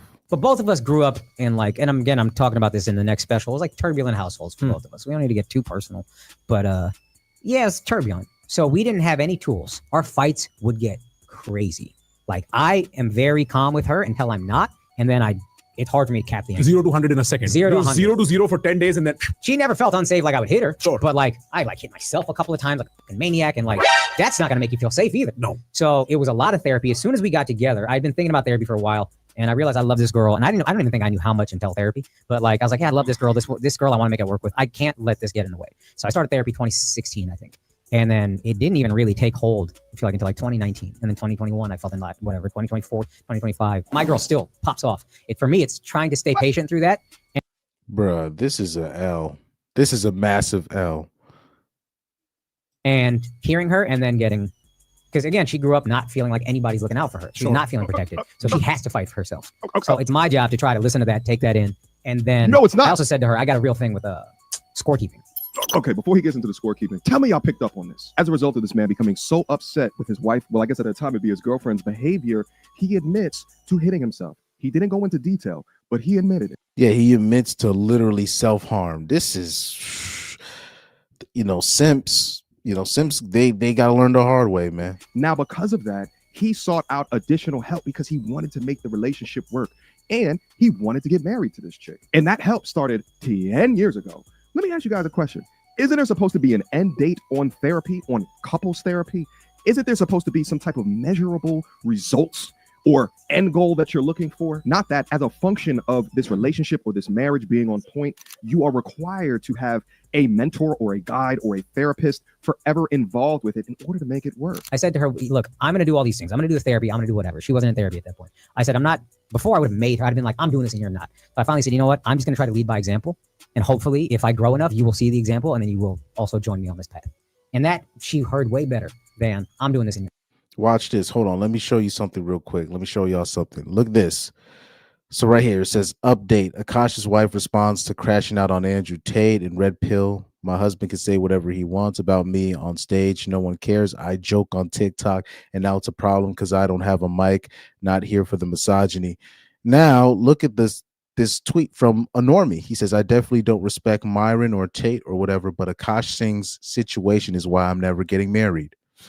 See, at the end of the day, you can act like, the RP space is dying and, and all this. Nah, as long as bitches is still going to college, and they still believe in themselves, we will always be here.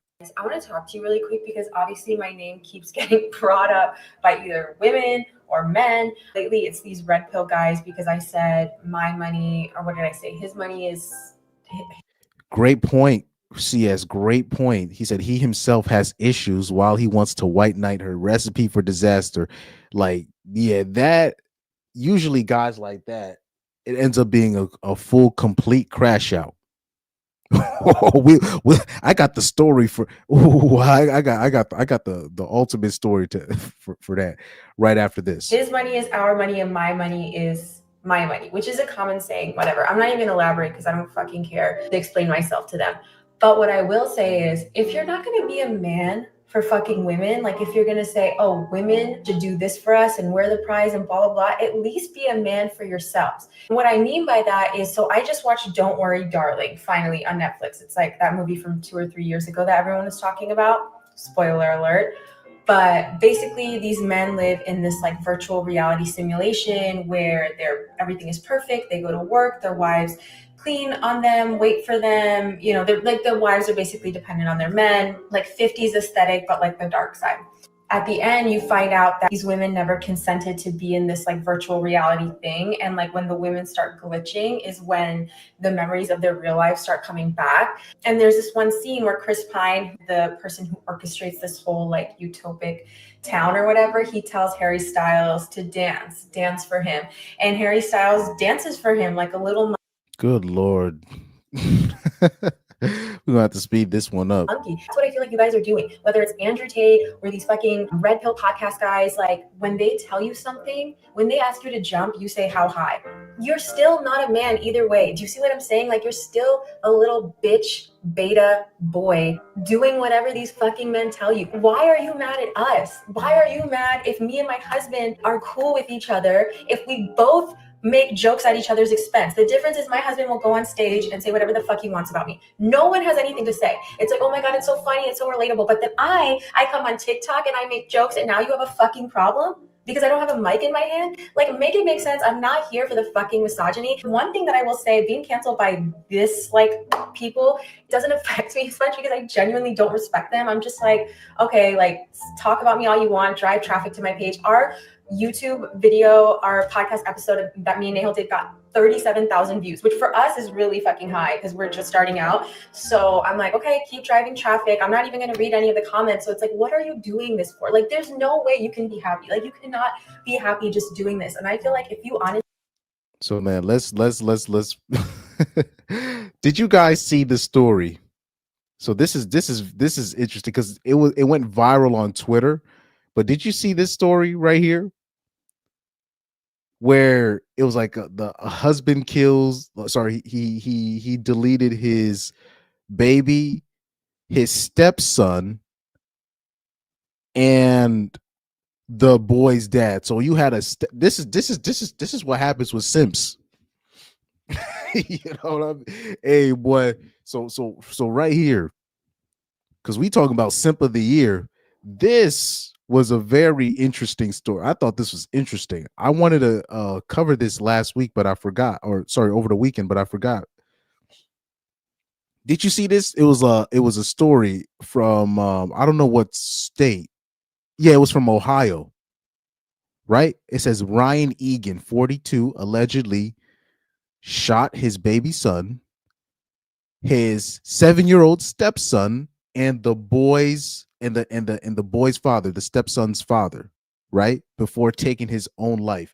So he took the lives of all three of these people in front of his wife, right? So this is interesting to me. This story is very, very, very, very, very interesting. So right here, I'm gonna read. It says a man in Ohio shot 2 children and a man before taking his own life, police said. So most people are gonna look at this and you'd be like, man, this guy is evil. But when I found out that his wife was just in the other room and he basically did it in front of her, and then instead of shooting the wife, he shot himself and deleted himself, I knew exactly what happened. I was like, wait a minute, 7-year-old son. No, I'm like, wait a minute, a 7-month-old baby, and then you have a 7-year-old stepchild, and then the stepchild's father is. I was like, oh, I knew what happened. And watch this, and then you know what they're gonna. And then when I saw the part where they said that she was trying to leave him, I was like, I know exactly what happened. But let me read the story just so to see if we're all on the same page. To see if to see if we're all on the same page. So right here it says a man in Ohio shot 2 children and a man before taking his own life. Police said Ryan Egan, 42, allegedly killed the 7-month-old baby he shared with his wife, her 7-year-old, and the child's father after discovering that his wife was planning to move out their home amid ongoing domestic issues, according to the Tiffin Police Department. You see where we're going with this? You see where we're going with this? Says officers were called to the 100 block of Hush Street in Tiffin just before 6:30 p.m. on Wednesday after a report of gunshots. Police said that they found 4 victims at the scene with gunshot injuries, as well as a woman who was physically unharmed but clearly in a state of shock, overwhelmed, and visibly traumatized. The incident is being investigated as a suspected murder, deletion, self-deletion, right? This is a picture of the original baby father, right? Not the stepdad that deleted themselves. This is a picture of the real father, right? And his 7-year-old son, who obviously isn't 7 here in this picture, but these are the 2 victims in the situation, right? They said Dustin Wiley and his 7-year-old son were rushed to the hospital, but later died from their injuries. Dustin Wiley, 29, the father of the 7-year-old boy, was helping the woman move out of the home. Police said the pair reportedly believed Egan was out of town for work at the time. You see, this is this is the nonsense. But anyways, I'm gonna finish it. It says Willie, or what's it, Wiley? We're going to say Willie. So Willie and the woman were inside the home gathering remaining belongings while the children were outside near a vehicle, police said. They reportedly heard the eldest boy cry out and went to the driveway where Egan confronted them. Police said Egan allegedly chased Willie and fired multiple shots toward him. They added that he then shot both children before firing again at Willie. Egan reportedly then shot himself and was found with 1 self-inflicted gunshot wound. The mother called 911 and carried her lifeless children back into the home. Police said Willie was taken to Tiffin Mercy Hospital, where he later died from his injuries. The 7-year-old boy, the one that she kept, also died at the hospital. The baby and Egan were pronounced deleted at the scene. Kelly Gallagher, Willie's former boss, told WTVG that Willie was a devoted father. He would do anything for that boy. He just showed what it's like to be a single dad and that he was going to be a part of his life. He did a lot with him. Like I said, Chads can do no wrong. But anyways, police chief David Pauly said in a Facebook post, as a community, blah, blah, blah, blah, unimaginable loss. Here's what I think happened. They said police said autopsies were pending, but let me tell you what I think happened, right? This is what I think happened. People can get mad at me all they want to. This was a simp that took on the responsibility of a woman. He decided to marry a single mom, but the father of the boy, was very much always involved in the house. So even though he was married to the broad, he was always around the wife. Now, we already know what that means. We know what that means. He was probably still sleeping with that girl. The previous baby father was still probably still sleeping with Egan's now wife. He probably found out. That was probably why they started getting domestic calls, because he started questioning, why is the father, I know, yeah, he's supposed to help out for the son, but why is he here? Why is he this? Why is he that? That's what probably those domestic calls were about. Then he probably found the proof that he needed. that he probably did a DNA test to see if that 7-month-old, he probably started having suspicions. He was like, wait a minute, maybe this 7-month-old kid isn't my kid. Maybe he found out. This is the stuff that they leave out. You think Ryan Egan, he probably thinking he's doing the right thing, marrying up the single mom, taking care of a son that's not his, just for him to find out that the baby father is still sleeping with his wife. And he probably had a sneaky suspicion that his 7-month-old son is not his. And he lost his mind. And you know, when white dudes, when they snap, they snap. they take out everybody and themselves. So what everybody's gonna do with this story, they're just gonna make him, they're gonna just make the woman here look like the victim. No, I know what happened. I am pretty sure this is, I will say this, I am 80% sure that what I described is around, this is adjacent to what they're hiding. Because what they're leaving, I know what they're leaving out. They're leaving out that the previous baby father was still sleeping with his wife and he found out, or he had suspicions of this. That's what they're leaving out of the story. And what sent him over the edge is him probably thinking about it too much, or figuring out. He probably figured it out without having to do a DNA test, and he probably was like, oh my God, I'm getting played. And he snapped. That's what I think I'm pretty spot on. That's what they're leaving out. Because they're just trying to make, like, I remember I saw one of the pro-black pages. It's called like, where basically that's where I first saw the story. One of the and they were talking about, man, white dudes be crashing out. And I was like, wait a minute, let me read this story. I was like, nah. I'm like, no. This is not for no reason. Let me read this story. And I read the story and I was like, oh, I know what happened. It's either he's probably no. I'm right.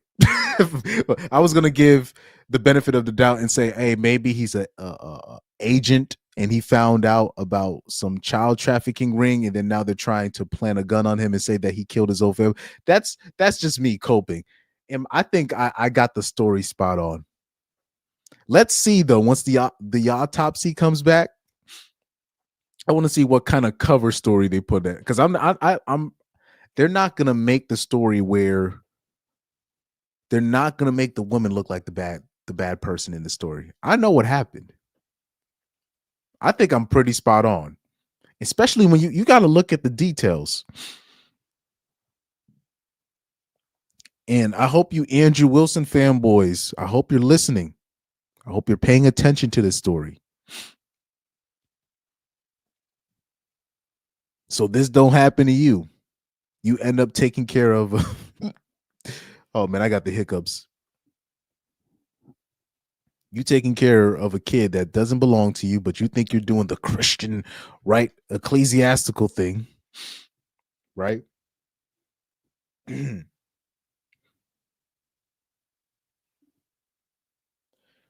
thinking you're doing the right thing, and you end up in this situation. Just understand, because ninjas already know this. Ninjas know this. Whoever the baby father is, I don't care how long they've been broken up for. He has the power to sleep with your baby, with your wife at any moment that he well please. It's literally up to him if he wants to do it or not. You just have to hope that he really doesn't want to do it, that he really moved on.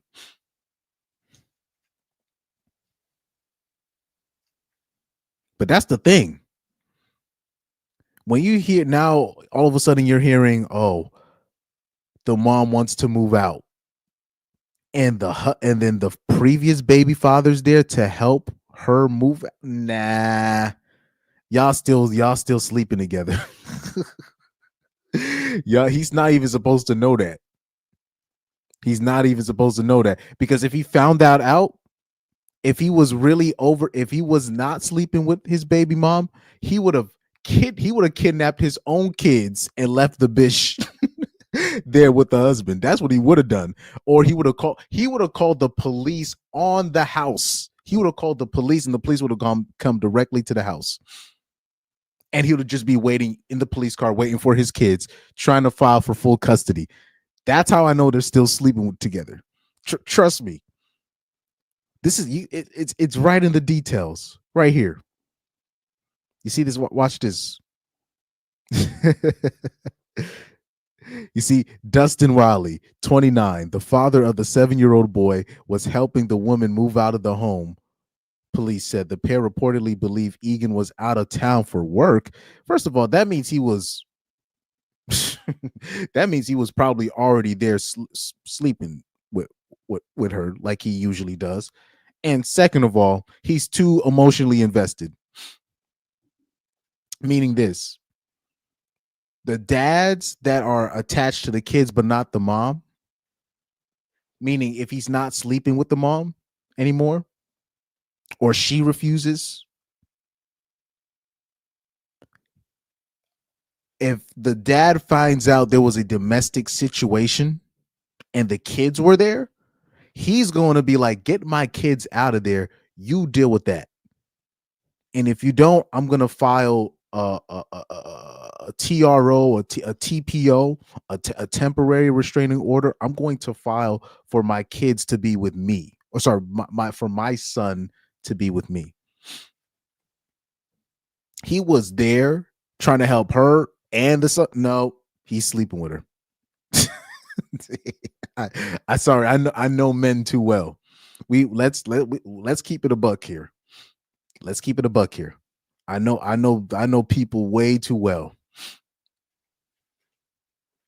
She was still messing with her original baby father. And the problem is with women, when they play these kind of games with men, they don't understand the collateral damage of what she was doing. The collateral damage of even if that 7-month-old kid really is the stepfather's.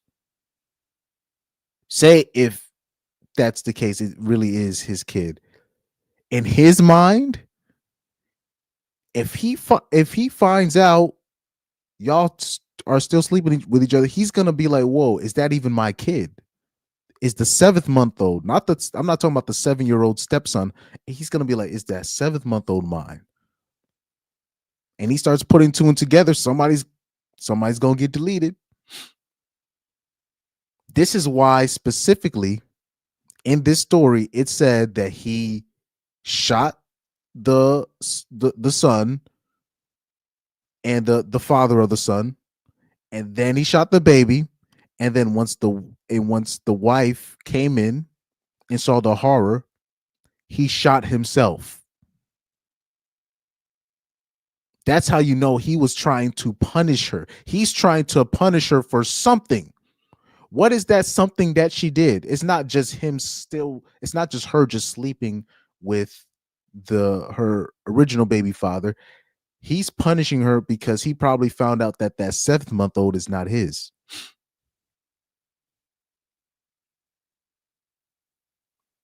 If that boy was his, he would have just taken that boy and abandoned her, like like the second baby daddy tried to do with Rachel Wilson. He tried to file for full custody of the kid, but he couldn't get the full custody.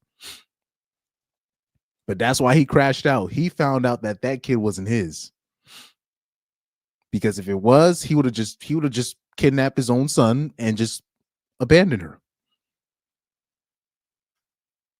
For him to delete the stepson, the father of the stepson, and his new stepson and his new son that he thought was his. If the son was his, he would have not have deleted that son. And then on top of that, he deletes himself in front of the girl. He's trying to punish her. He's trying to send her a message. I found out what you did. You're going to have to live with this pain. That because of your infidelity, all of the people that you love are gone. All the people that you, including the person that you try to play, which was the stepdad. That story to me, that's when I saw that story, particularly on Twitter, I was like, oh, I know. Yeah, I think I'm spot on. This is why channels like this is important. Because the simps, they look at a story. The simps look at a story like this, or you'll have the pro blacks. They look at a story like this. Oh, it's just white people doing white people stuff. Or you'll have the simps look at this. Oh, poor woman. Nope. I know exactly what happened. It's very obvious. Man, the RP is dead. No, it's not. No, it's not.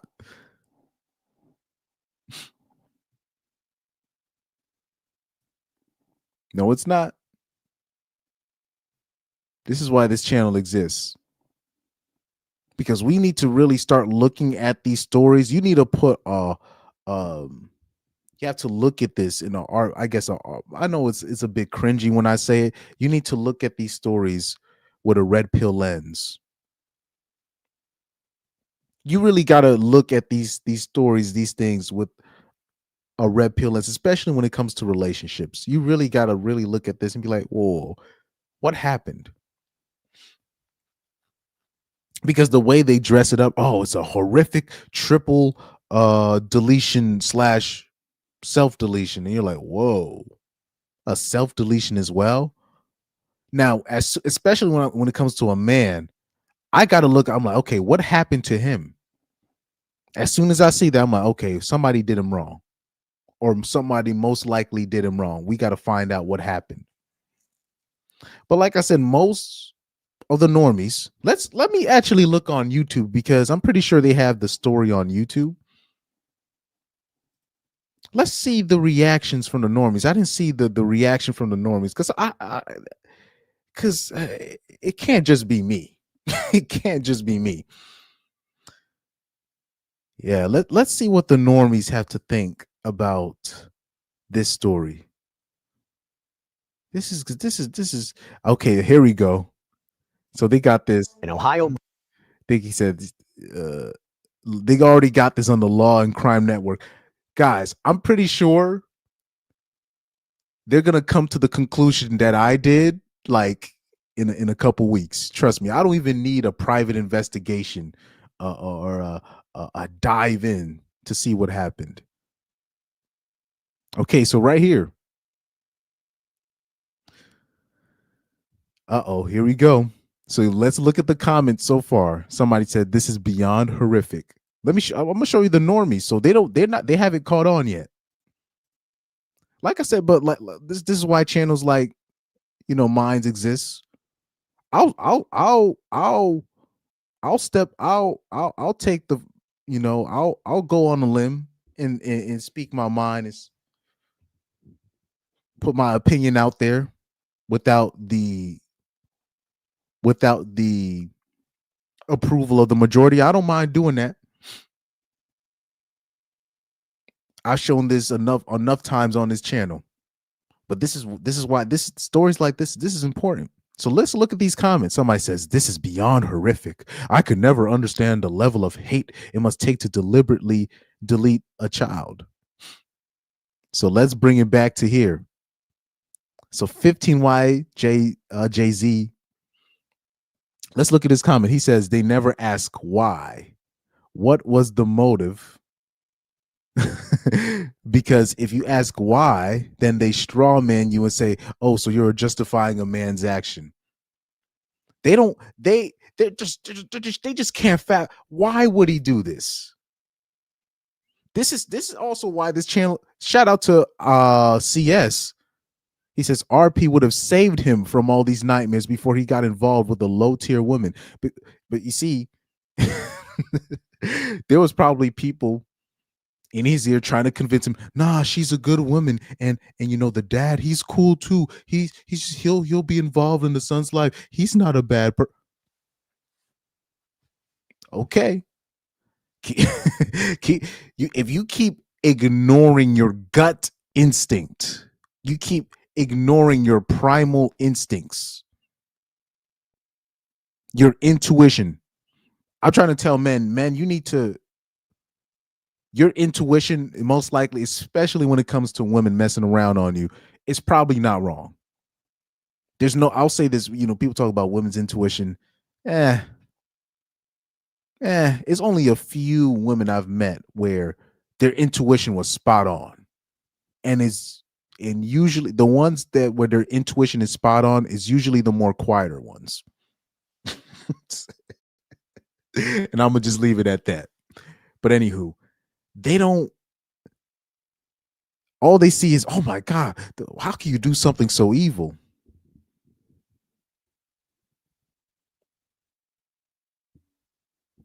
Dudes don't just snap out of nowhere. And then when I'm looking at that story, when they're saying there was already 3 domestic calls a week prior leading up to the situation, I'm like, and then what do you think they were arguing about that led to a domestic dispute? What do you think they were arguing about? They were probably arguing about her baby father. This is to me, this is obvious. But I'll say this because of this space, but I'll say this specifically because of Corey Holcomb, who I owe my life to this ninja. Well, you gotta really question these things. You gotta be like, wait a minute. Wait. So the baby father, they thought that he was gonna be out for the week. She wants to leave, so he helps her leave with why? He's going to help you leave with his kid and then the other kid that's not his. So he's going to take, nah.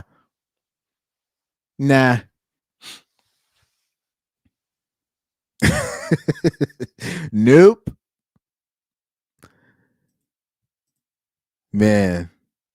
CS says they all blame the man with their moral indignation. I'm not saying he was not at fault, but there are many layers to how tragedies unfold.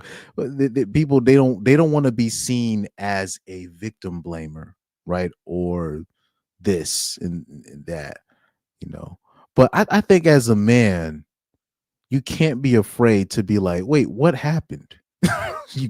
I'm like just me, and that's something that I really I want other men, and I'm talking about to take all situations, because I'll say this, the average black man or the average black person, they're gonna see that story and they're just gonna be like, oh, that's just white, another white dude just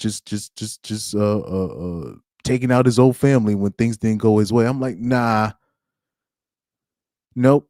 I've never looked at it like that. Even like, you'll see these things where you'll have black people joking about, oh, white dudes be shooting up schools. I'm like, well, I'm not saying they're right to do that, but something happened.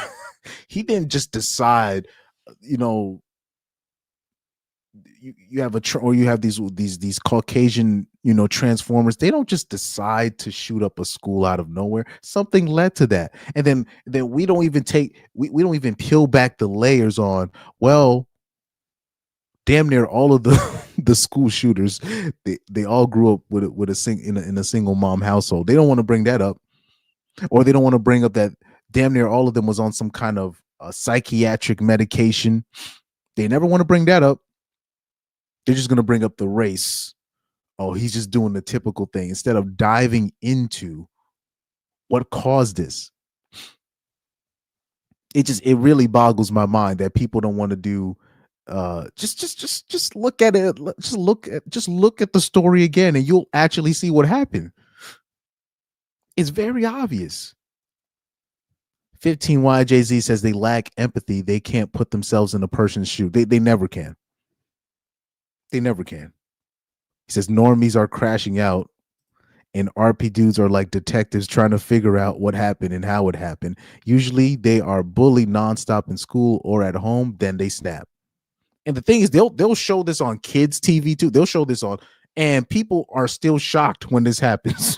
Like they'll interview like one of these people's friends or whatever. They'll be like, "Well, he was really quiet, and I could never really see him doing that." I'm like, "Oh my god, these motherfuckers!" It's they still end up shocked on who ends up doing it, or they'll be like, "Well, he was always a troubled kid." I'm like, so nobody did nothing?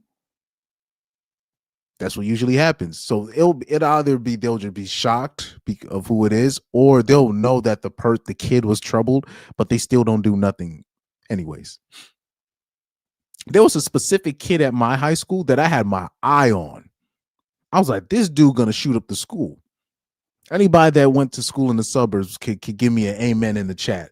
Like there was that one kid that was like a real wild card that you was like, or one or two kids, but I know there was this one specific kid that you got to keep your eye on and just make sure he don't snap one day.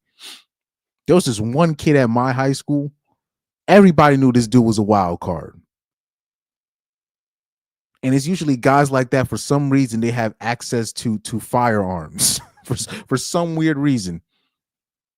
So anytime people try to go in and try to bash him or try to make fun of him, I never participated. I was like, nope. Because I remember one day he snapped and said something outrageous.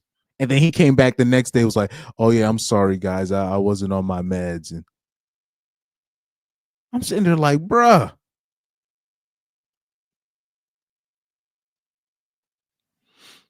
Let me see this.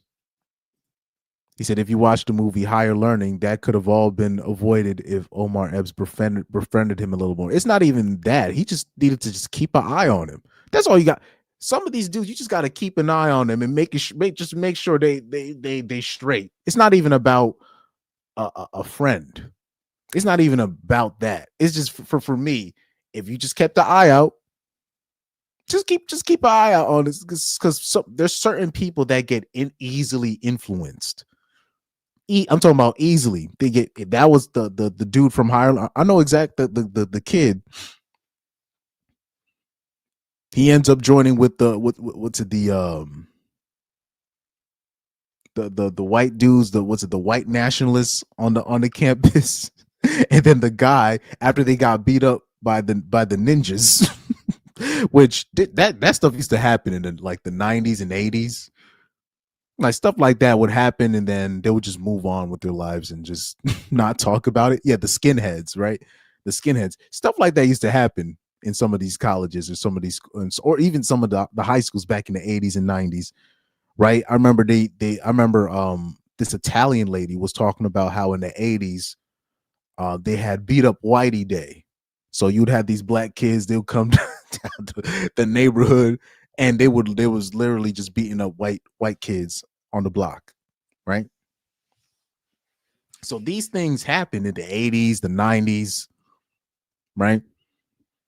But unfortunately, you get the wrong white kid that gets beat up, or you get the wrong white kid that gets easily influenced. So in Higher Learning, in that movie, you had the skinhead, the leader. He said, oh, you want to take this to another level? Here, he hands him the rifle. Boom. That's all it takes. And really, they were, what was it? The character that Omar Epps was playing, and the white kid that ended up doing the shooting, they were in the same circles. This could have been easily avoided. Easily. People don't want to, they just don't want to do the extra. People just want to just assume things are going to be all right. People just think you can just beat up somebody and think there's not going to be no retaliation. You know? But anyways, back to this story. Let's look at the comments again. I'm sorry, that's what I was doing. Let's look at these comments, because before we watched this, because this video already made Law and Crime Network. So you already know this is going to be one of the biggest stories of the year.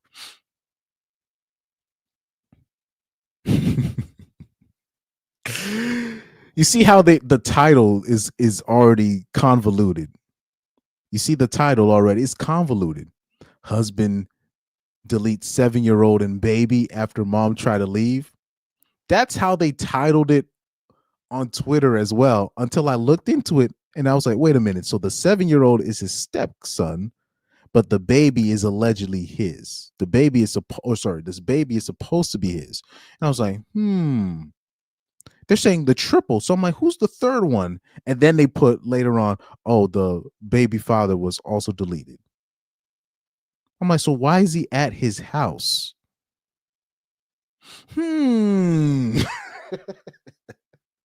But they don't tell you that, because if they add that in the information, even the normies will be like, huh, that's a bit strange.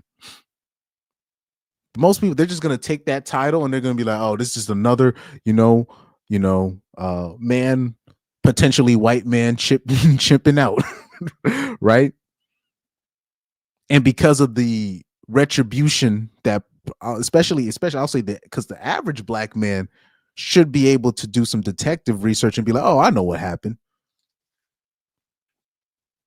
But that's how even the titles will get most people in general, because most men are going to be afraid to even speak out and be like, wait, what happened to the man?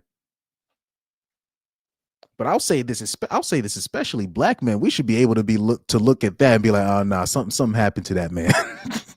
Easy. Like, stuff like that doesn't just happen. Something led to that. But they make sure it's almost like, I don't know what the best example I could use is this. When I think there was like a former Miss America pageant winner that she had fell off the building and deleted herself. And most dudes would investigate that because it sounded sketchy. But then they added the part in the story where she was looking up things about anti-aging and how she was turning 30. And then most of the dudes like, oh, that's just another broad just didn't want to turn 30 and face the music. But I didn't want to fall for that trap. I was like, nah, they're trapping us. They're trying to make us not investigate. But it worked. It worked. Most of the dudes dropped the story. They're like, oh, never mind. So this they do, like, the games that the media plays, they do stuff like this to make sure people don't really look into what really happened. So let's look at these comments. So right here, you're going to have a feminist. She says, this is the video answer to, well, why didn't you leave if he was ... This right here is why so many of us don't leave. I'm one of the lucky ones, but not all women have places to be protected. First of all, those are lies. And just because there was a quote unquote domestic dispute doesn't mean somebody had their hands put on them. Because at the end of the day, if somebody hears yelling from outside the house and somebody from the outside calls the cops, that's going to be written down on the record as a domestic dispute.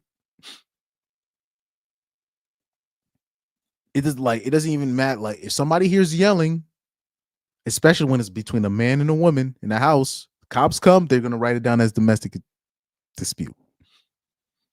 And what a lot of the times what they're yelling about, who was you with? Where was he? Is the same nonsense. Somebody writes here, he says he never loved those kids. They were completely innocent in their drama. What a sick monster. Somebody said he destroyed her life. He took her heart. Just horrible. R.I.P. babies.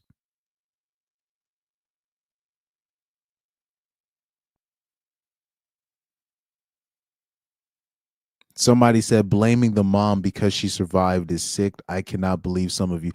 Well, look, it's not that it's her fault per se, because he could have avoided the whole situation by not marrying a single mom, right? But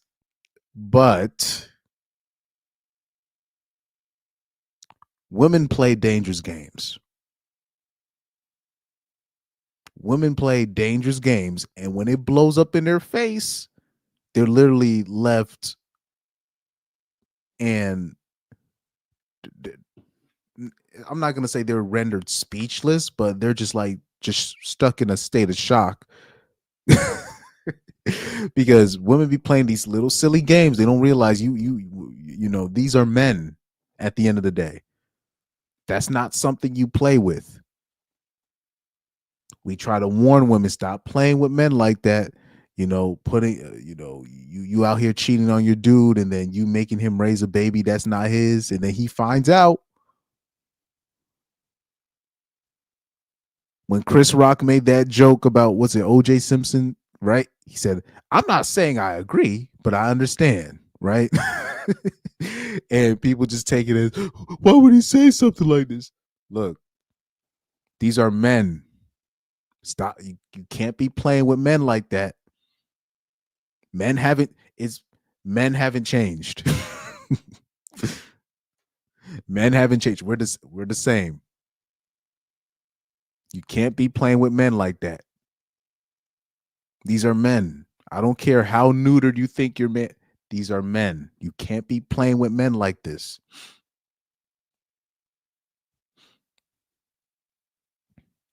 Yeah, exactly. So he said they accepted him, though. Busta Rhymes and the other black dudes made him feel weird, whereas skinheads accepted him.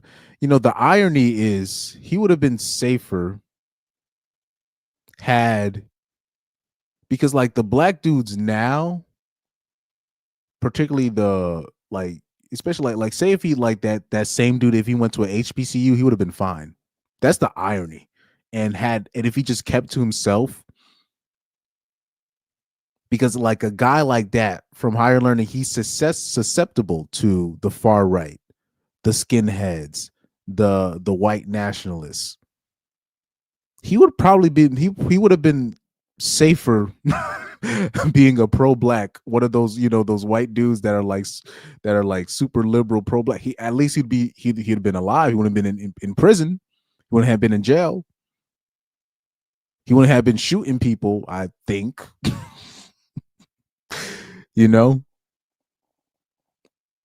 But I'll say, like, you don't really have like pro-black, like stuff like that don't even happen really anymore. Where you got like pro-blacks and skinheads going fisticuffs on college campuses. That was 80s, 90s stuff right there.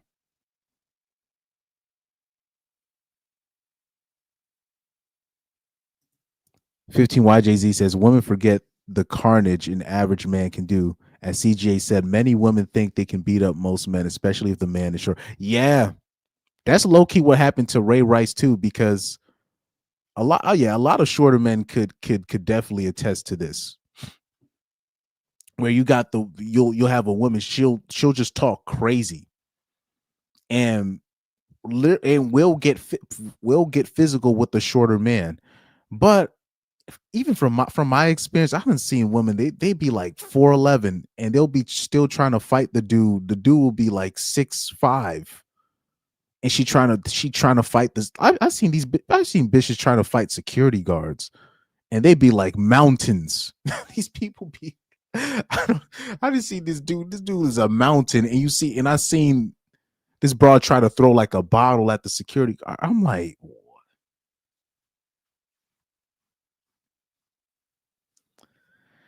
So yeah, that is true. If the man is short, because that's what happened with Ray Rice, because just off of the optics, she forgot that Ray Rice, his lady at the time, she forgot that Ray Rice is an NFL football player.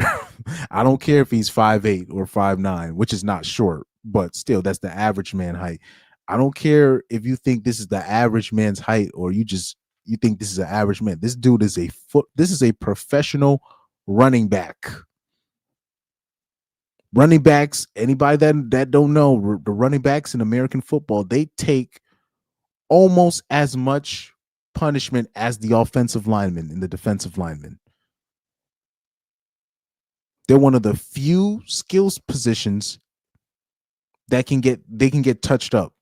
Wide receivers, they get protected. Quarterbacks get protected. Running backs, they tackle. They get tackled at their knees. They get their legs dislocated. People will do. I done seen these defenders get a straight beeline at these running backs' legs. That's how Nick Chubb broke his leg. Marshawn Lattimore, right, from college, when he was in when he broke his leg and the guy ruined his career.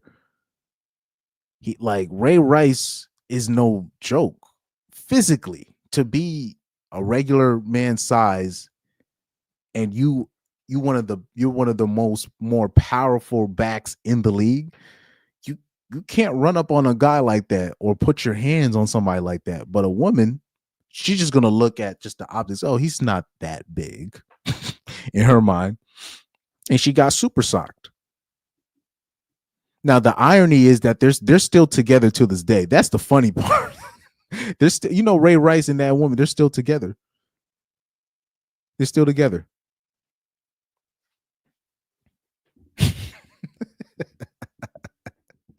That shows? That shows me that she was low key in the wrong. But we already know the surrounding situation with that with the surrounding circumstances with that situation. It was him and his girl. They were out gambling, and alcohol was involved. That's a dangerous combination. The last thing I would recommend for you to do if you are a man is to go to one of these casinos and you bring your girl with you, and we already know alcohol is going to get involved. No, don't do that. don't do that. That's a terrible idea. That's a recipe for disaster every single time. But that's what happened. That was the surrounding circumstances.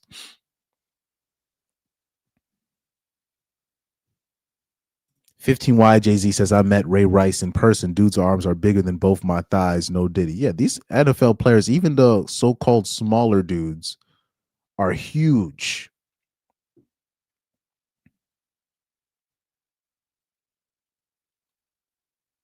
These guys, like, that right there is a gladiator sport. The quarterbacks, they won't look so. Yes, they're gonna be tall. A lot of them are not as, buff as you would think, right? I've seen Jordan Love, right? Big dude, but not like he could pass off as a basketball player, because he's not. You wouldn't think just off of looking at his arms or just looking at him in general that, oh my God, this guy is a football player or a football quarterback. Same with, Brady and all these people, because the quarterbacks, they don't really have to put on that kind of weight or that kind of muscle to protect themselves. The backs, though, however, they, or the offensive linemen specific. I'll say the offensive linemen, they got to put on massive weight. So you'll see like the offensive linemen, as soon as they're done playing, they get a lot skinnier. Like, I seen a picture of one of the Pouncey twins. This dude is skinnier than goddamn Matt Barnes. One of the Pouncey twins, but people don't realize the amount of weight that these guys got to put on. And they have to put on that weight or they're going to get manhandled. But yeah, Ray Rice, he was no joke. He was no joke physically. Definitely. They said this is why they say that part of actually leaving an abusive relationship is the most dangerous. So sad this had to happen. Somebody said, how can anyone delete something so innocent and perfect? Horrific. Somebody said the coward ended up shooting himself. No. Okay, so right here, shout out to this ninja right here.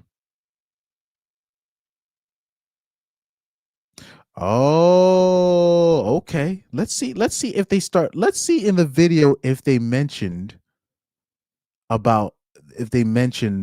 the Chad, right? This is the Chad. This is the baby father, right? The first baby father. right? Let's see if they mentioned the possibility of him possibly still sleeping with, the man's wife. Police say Egan emerged, immediately chased down Dustin, her house on Huss Street, packing up her belongings with the help of Dustin. And Dustin, by the way, wasn't just a friend helping out. He was the father of her 7-year-old son, Ren.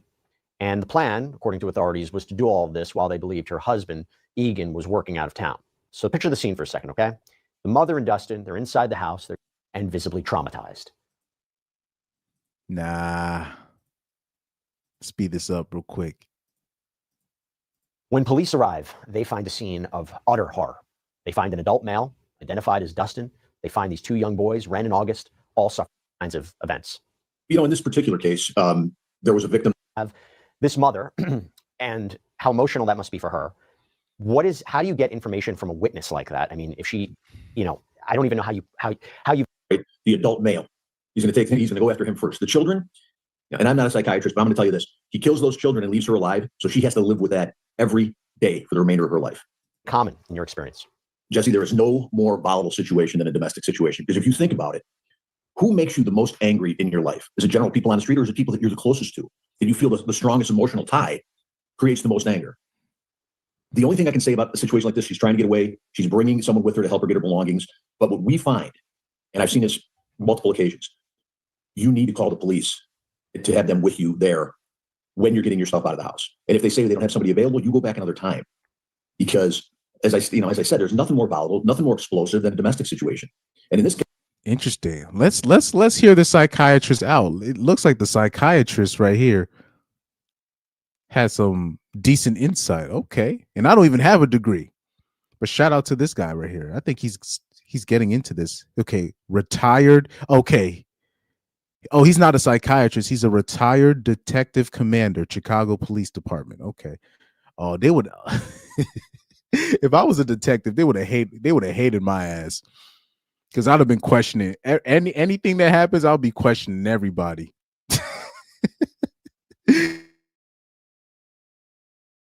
Oh, they would have hated my ass if I was a detective. Oh, guys, also I had the opportunity to almost get into that when I was signing up, when I was picking the colleges, which one I was going to go to. There was one specific college that was known for its forensics program. I was about to be in that one.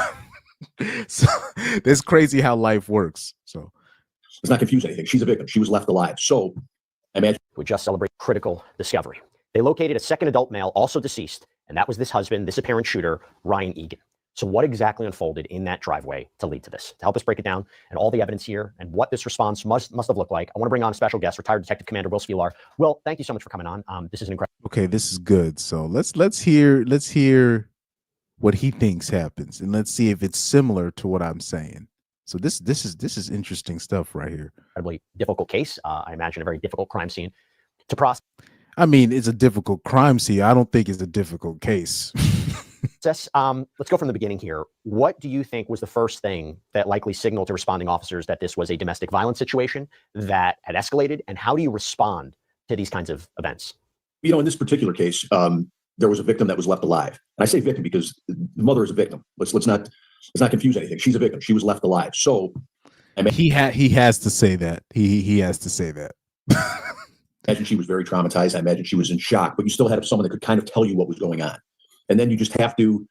Low-key, it sounds like he's about to preface his comments before he says his theory. Once you try to aid the injured, once you try to mitigate any kind of threat that may still be on the scene, you got to slow things down, and then you got to start your investigation. But you're talking 4 victims, 2 went to the hospital, 2 were pronounced on scene, and a surviving witness.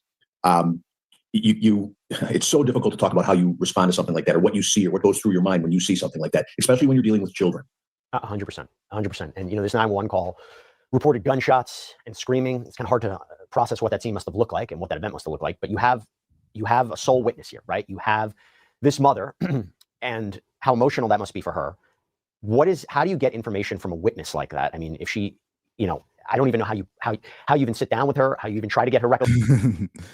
The mother being the only witness, obviously, to this horror, she's gonna leave stuff out.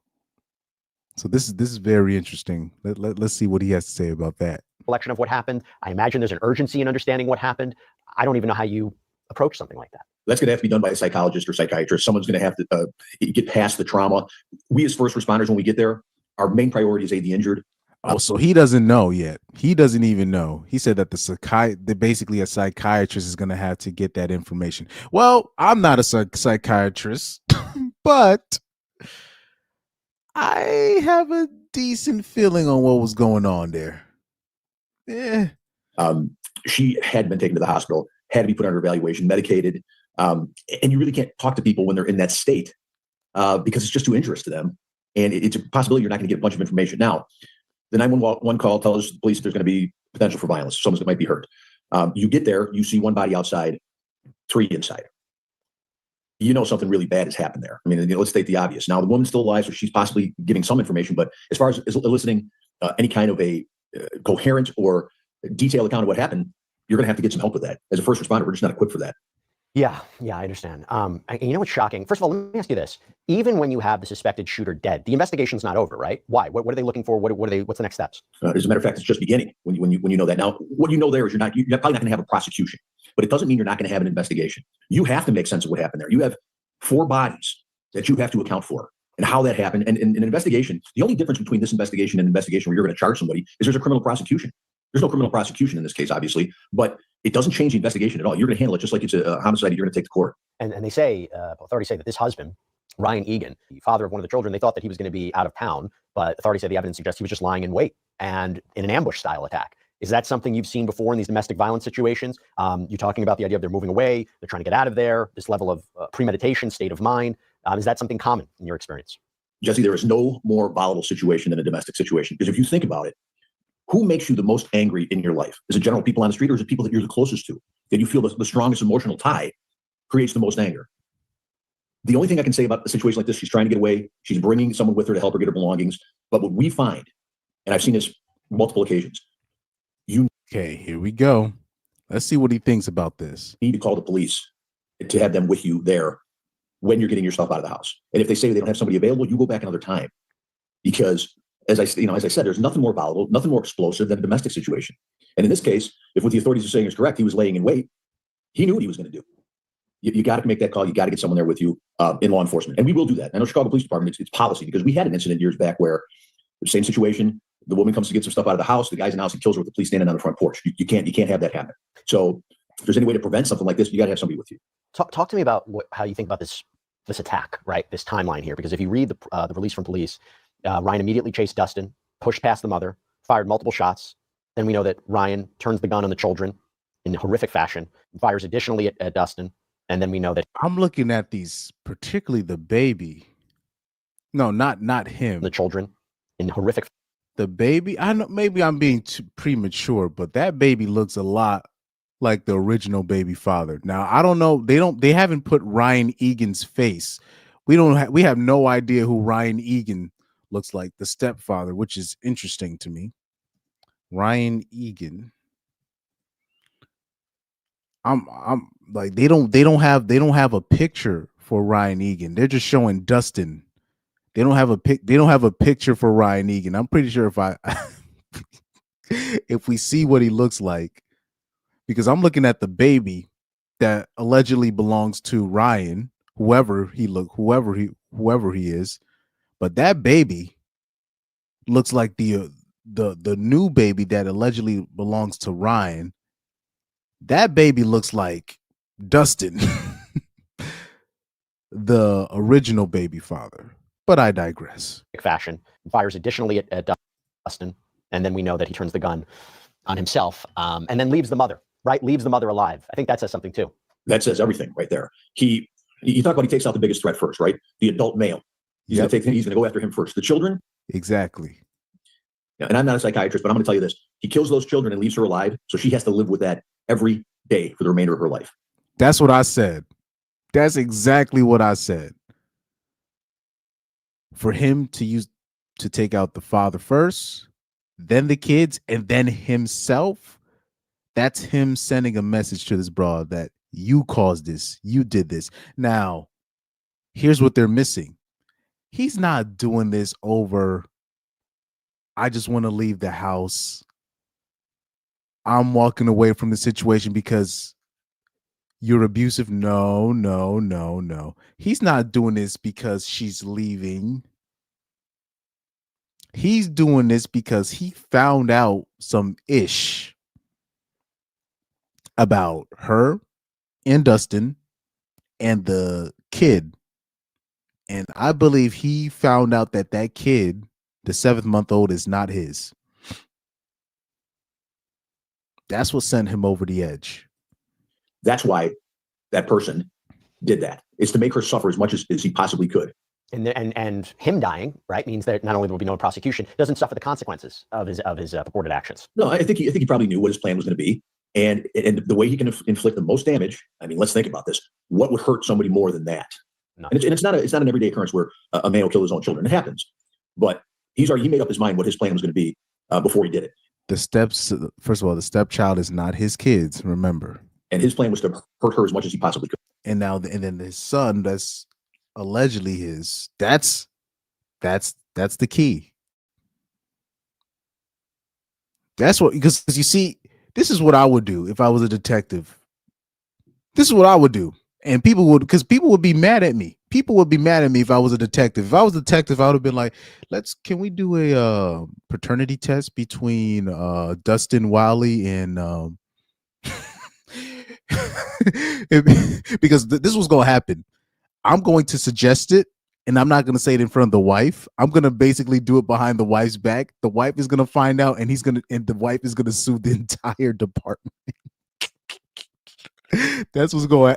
I'm telling you, that's what's going to happen, because once they find that out, that basically, I can now put a plausible story together where it makes sense. It's still evil, but it makes sense. And at the same time, it wouldn't take the mother off the hook.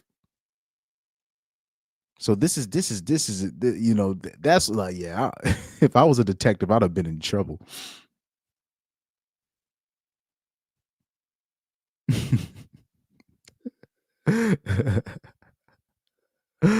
Oh man. Yeah, I'm looking at that baby picture and of the Chad, the original boyfriend, the original baby father. I'm like, that kid looks like him. I know it's a baby, but I'm looking at that baby. I'm like, first of all, the baby looks a lot like the brother, right? The alleged half brother, but it turns out it's the full brother, right? It's the alleged half brother. But when I was looking at that picture of that baby smiling. He looks like the 7-year-old stepson, and I think that's what sent. That's probably what sent the 42-year-old stepdad over the edge. Yep, he said there's got to be some kind of betrayal involved, because that it's just so much anguish. I'm like, it has to be. It makes sense. It just makes sense, man.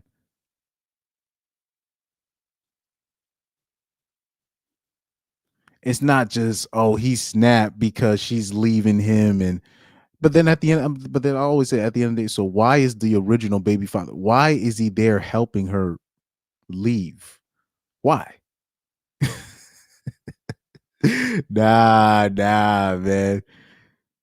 I can tell when certain people are a little bit too emotionally invested. There's fucking involved. Hey man, shout out to Corey Holcomb, man. Man, God bless that nigga, man. Because he always puts it into perspective. I'm talking about when he talks about female nature and the nature of a man. And then once he breaks down the nature of a man and then the nature of a female, then you start looking at these other stories. Then you start looking at stories in general. Usually when dudes are done with a baby mom and that they see something like this is happening in their personal life where domestic is involved, they're going to the family courts the next day, even if they got no money, and they're filing for full custody. They're like, nah, I'm getting my kid out of your possession. My kid is not going to get caught up in your nonsense. even the dudes that are still sleeping with they that are still sleeping with their baby mom, they would have done the same thing. So she's trying to move out. But they both had an understanding that he was going to be out for the week. Why do you care? And why are you helping her move out with both of the kids? Nah, they're still fucking.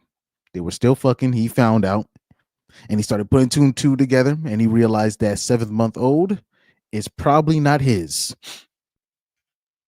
He probably didn't even take a paternity test, but he probably put two and two together, and he was like, "Oh, I've been bamboozled." And when you play with a man like that, can't do nothing for you.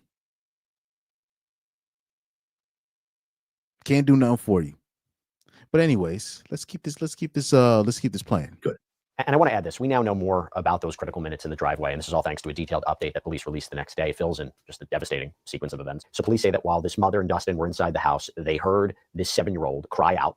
When they went to check on him, they find Ryan Egan outside.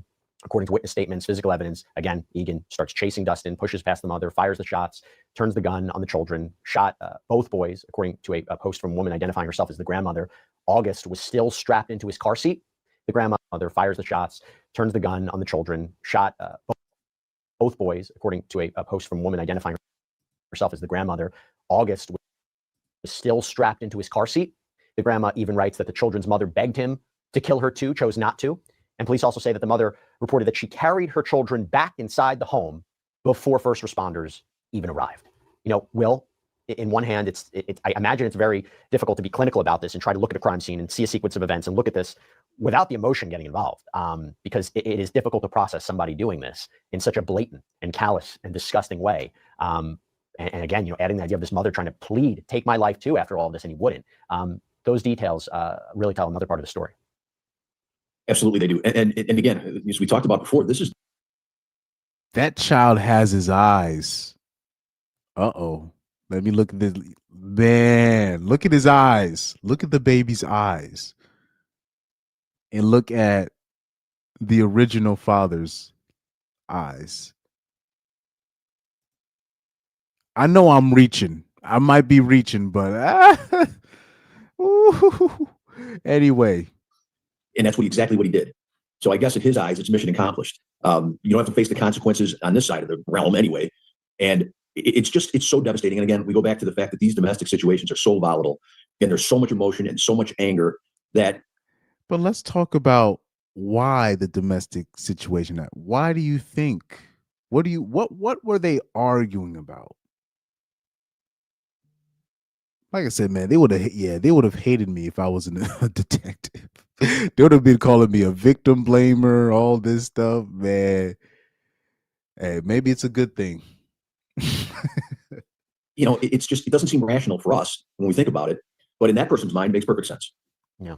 And look, beyond the police reports, beyond this horrific crime, beyond the details, we go back to the human element of this. This is a story about the profound and beautiful lives that were lost, because in the days following this tragedy, the boy's mother began to share her memories online, painting a picture of these two little boys who were her entire world. Just days before this happened, she had celebrated her son Ren's 7th birthday. She wrote on Facebook, "Oh, what I wouldn't do to have that cheeky little blue-eyed baby back. But at the same time, it's awesome watching you grow into the responsible, smart, caring, loving little boy I know today. Mommy is so proud of you in so many ways." And just one day after the shooting on November 20th, she posted that video of Ren pushing August in the swing. The caption she wrote is absolutely shattering. She said, "My babies were 7 years and 7 months. My babies were 7. My babies are asleep, and I want to go to sleep with them. I want to wake up from this nightmare to my happy, smiling children. God, make this stop. It can't be real. God, please. God, make it stop. I carried them. God, I carried." What? It's kind of, I don't know. The women these days are weird. Like a death will happen in their family, and they'll post about it. Look, I'll say this. I know plenty of dudes. I'll say this, particularly in my case. I know musicians. I'm talking about there's a lot of male musicians I know going through crazy tragedies in their life. They don't post none of it on their Facebook. I'm talking about you be shot, man. I'm talking about is dudes that I played music with, and I saw them on Facebook. And you'd have never thought nothing's going wrong, and they don't talk about what happens in their personal. They just show like pictures, right? They don't even write captions. They just show pictures, and then you get to know them, and then you find out this musician that you're looking up to, his son died, his mom is about to die, his grandma just passed away, his daughter is stuck somewhere that he don't know. And you're like, what the? I would have never known. But they don't post it. They don't post it on the Facebook. I'm talking about it's people. So this is why maybe like I said, it's not my place to talk about what a person should be doing if they're grieving, because I've never really been in that position. But I don't know. I find it weird. Like, this post is weird to me.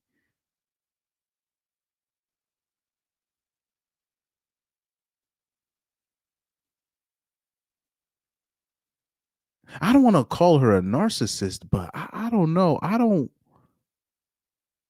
know the guy's a monster for doing what he did, but I think she needs to come clean about what really happened, what led up to all of this.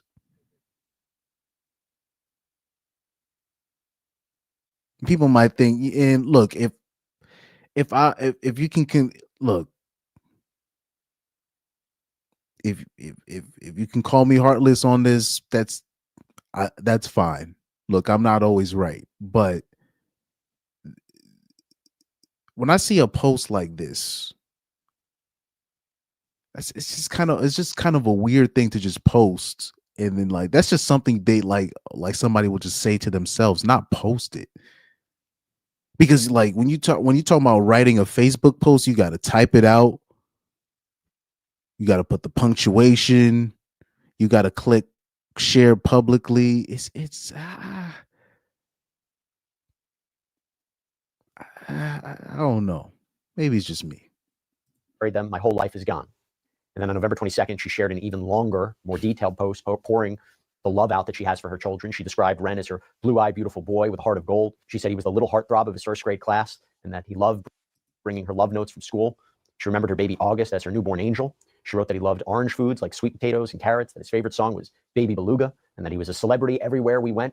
You know, Will, you think about the journey that she has to now go on. You think about the journey that survivors have to go on, those who lose loved ones. What is it like for them? What do you anticipate for them? What is the help that they can get? Because I will just tell you, there was a GoFundMe that has been established for this grieving mother, and its description lays out, the stark reality that she now faces. So the fundraisers to help with funeral expenses for Ren in August, and again for that critical therapy that she will need to even begin to cope, for the basic living expenses that she's going to need while she grieves. Talk to me about that journey of these victims. There's programs for victims where they can get help through the police. Going to have to go through. This is something right now here on Side. Okay, so let's look at the comments. Oh man, nobody's finna say the obvious.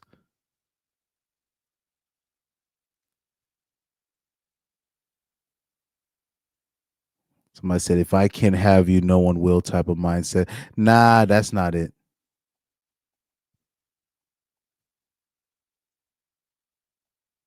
Okay, I see one dude. He said, would you allow another man who's sleeping with your wife move your stuff out of your own home with your child into along with another man's child? It's a lot to deal with.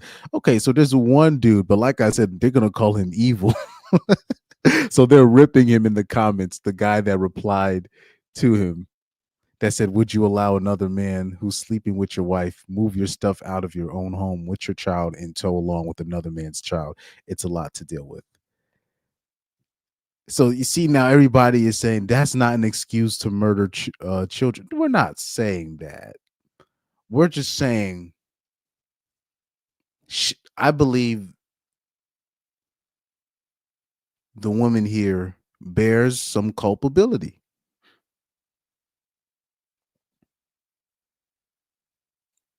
That's what I think the woman here, or I'll say this, whoever decides to remarry that woman, you taking a big risk That's not like just certain, certain people become widows or they become, alone because something happened, something tragic happened to their husband. They got cancer, they got into a car accident, et cetera, et cetera. But this type of widow right here, that's a widow that you do not take on. So somebody said to delete the children, he figured is the ultimate way of destroying the mother. Yeah, but he's leaving out the big part. Because why would he delete the stepson and then the other kid, which is supposed to be his son? Why would he do that?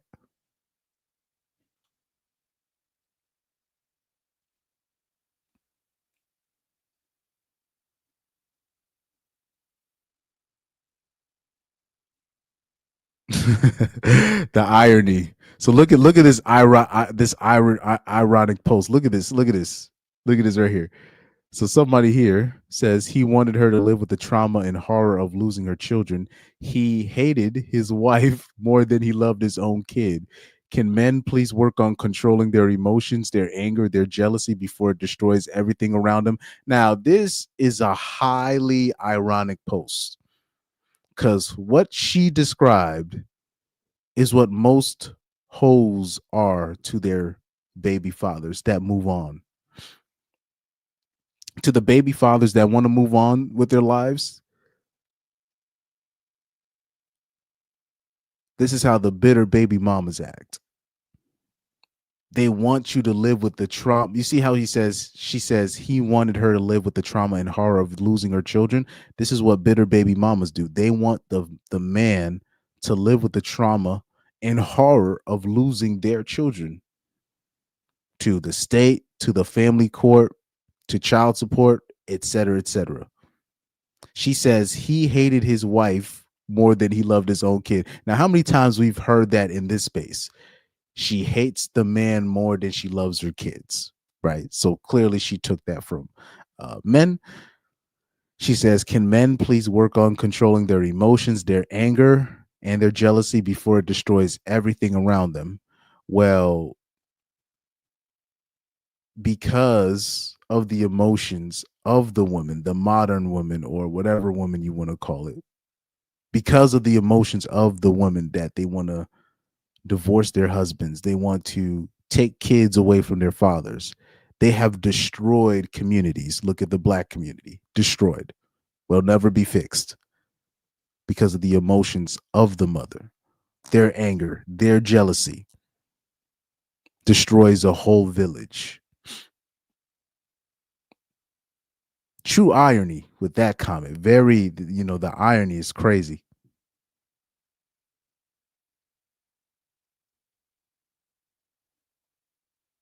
So, yeah, you see another woman saying he hated his wife more than he loved his kids. Pure projection, fellas. Projection.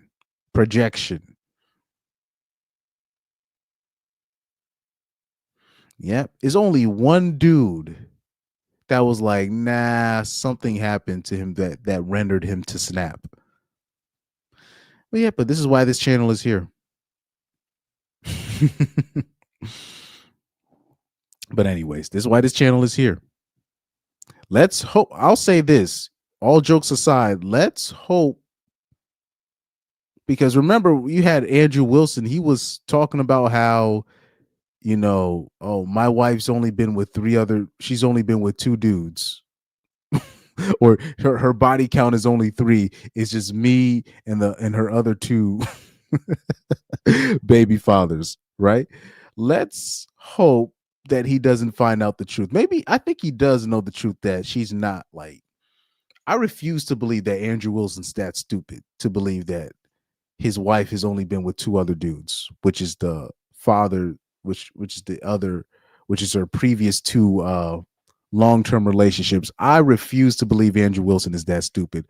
But let's say if he's that naive, what if he finds out that those weren't the only 2? Is he liable to snap? I'm not saying, I think he's smart enough not to snap on his wife. I think so. But don't be shocked because obviously once they break up, it's gonna be all bets are gonna be off on both sides. Let's see.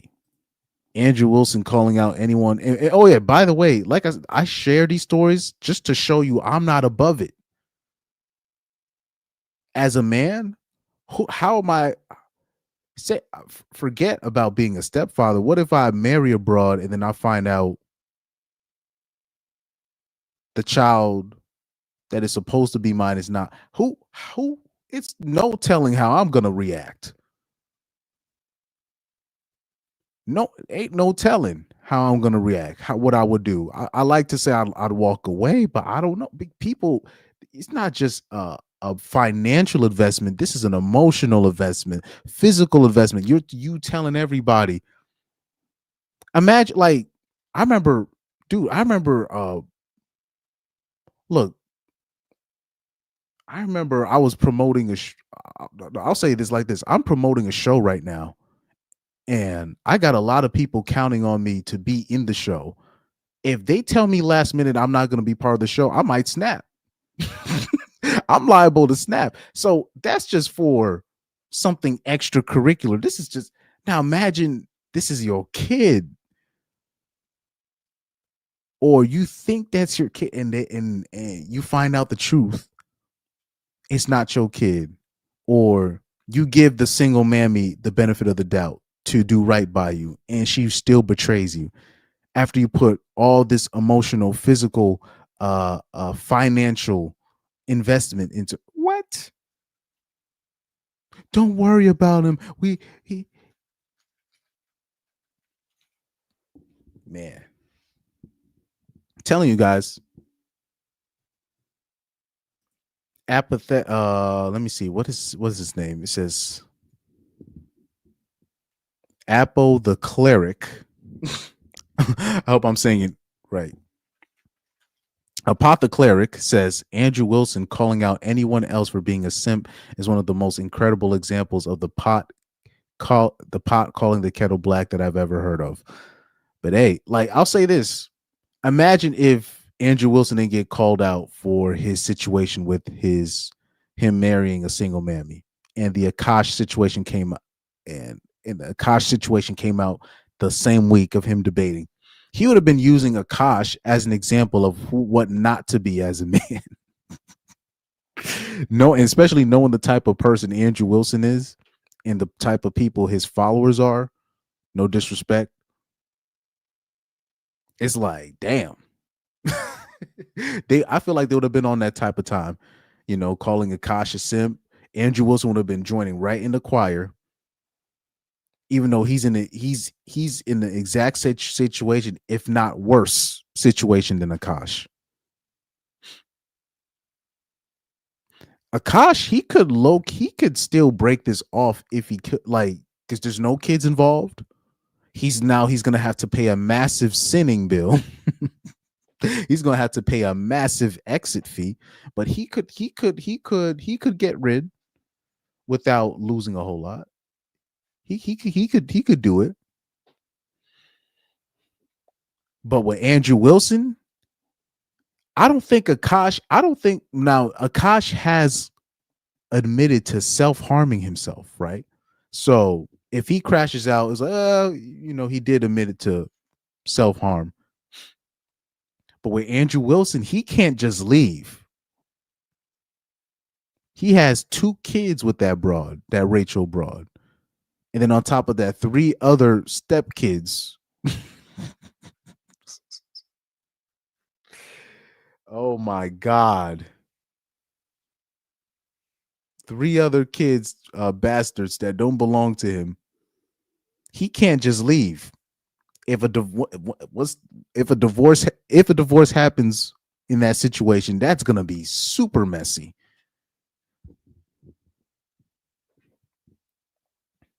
Man, oh my God.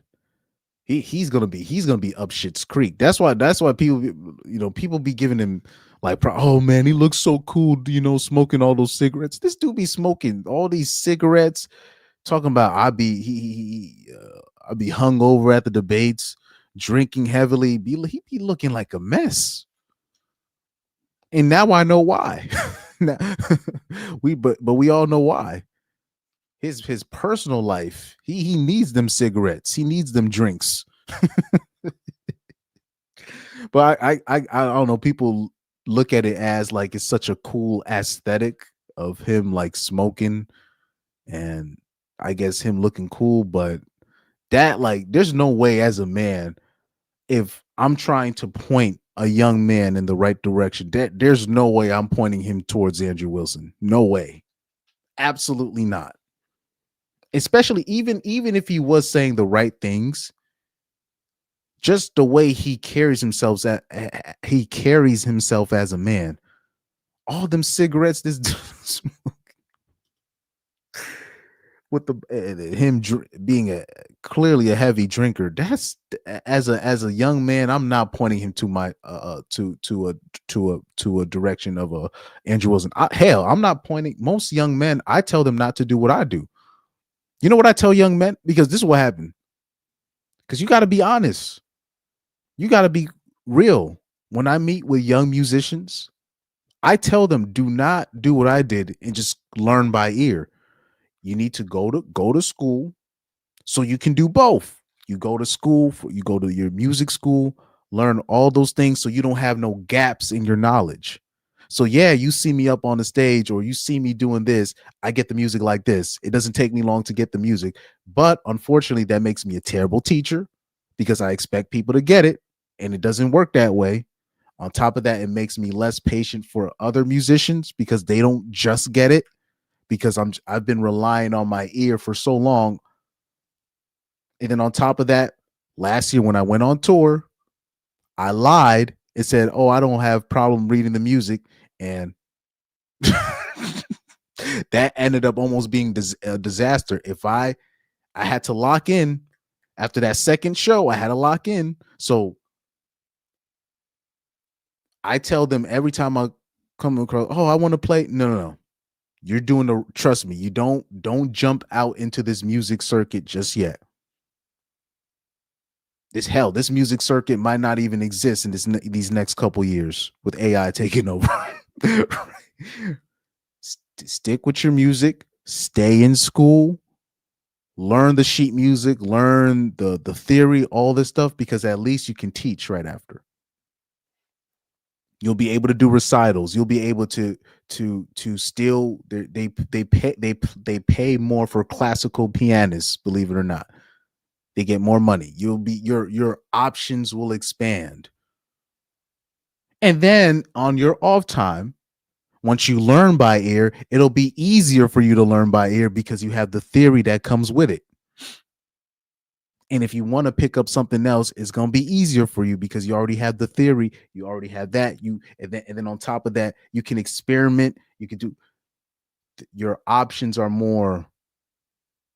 So the first thing I do when I give instruction or when I give advice, I literally tell them, do not do what I do. Because if you do it like that, you're actually not going to go anywhere. And then on top of that, you're going to mess up your own future. But guys like an Andrew Wilson, they don't lead with their dirt. They lead with this, people just think masculinity is just you and your bravado. I'm a man. I'm the man. I'm the man. And that's what Andrew Wilson gets most of his fans, with him just bullying his opponents in debate. Not necessarily with facts, just bullying them, making sure he takes prompts that favor him. And he just thinks looking smug and smoking cigarettes and dunking on 304s on the whatever podcast. That's how you do it. No. You need, especially if you're a guy like an Andrew Wilson, you need to lead with your dirt. You need to lead with, look, I'm a man. I'm the man. Yes, I'm the man, but I took on a stepmom. You got to lead with, you got to go on the whatever podcast and be like, look, I took on a single mom. Yes, she's good to me, but for the most part, a man taking a situation like you guys, it'll be similar to me doing what I did. He needs to lead with that, but he didn't do that. You need to lead with your dirt. You need to lead with, nah, this is what I did wrong. You need to lead with, no, I'm doing it wrong.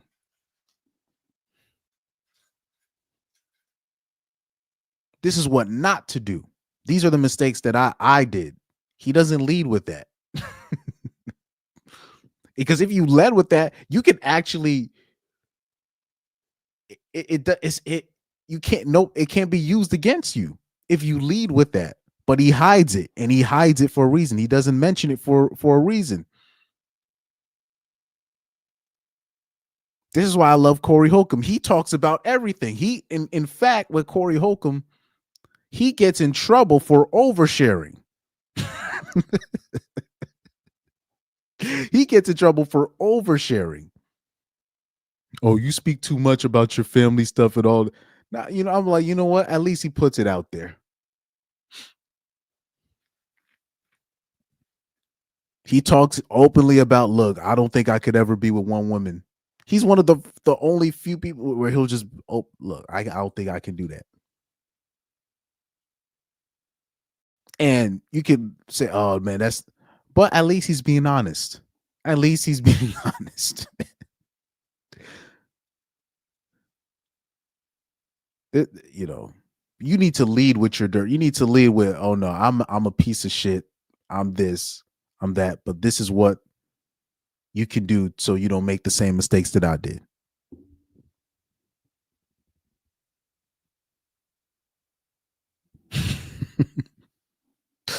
Anyways,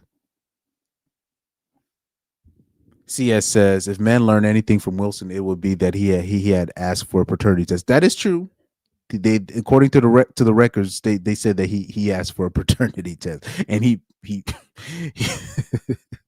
so I do got to give him credit for that, and he better have. Just he had really good reason to. First of all, when he was with another woman, she was cheating, and when she was with him, she was cheating. So a woman like that, you better be asking for a paternity test. Yes, sir. Yes, sir. But like I said, when I brought this, I made my own prompt right here. Andrew Wilson or Akaash Singh, the simp of the year. I will say, for me, I don't, for me, and I know this might be a cop out, but I just see them as the same people. I don't think one is a bigger simp than the other.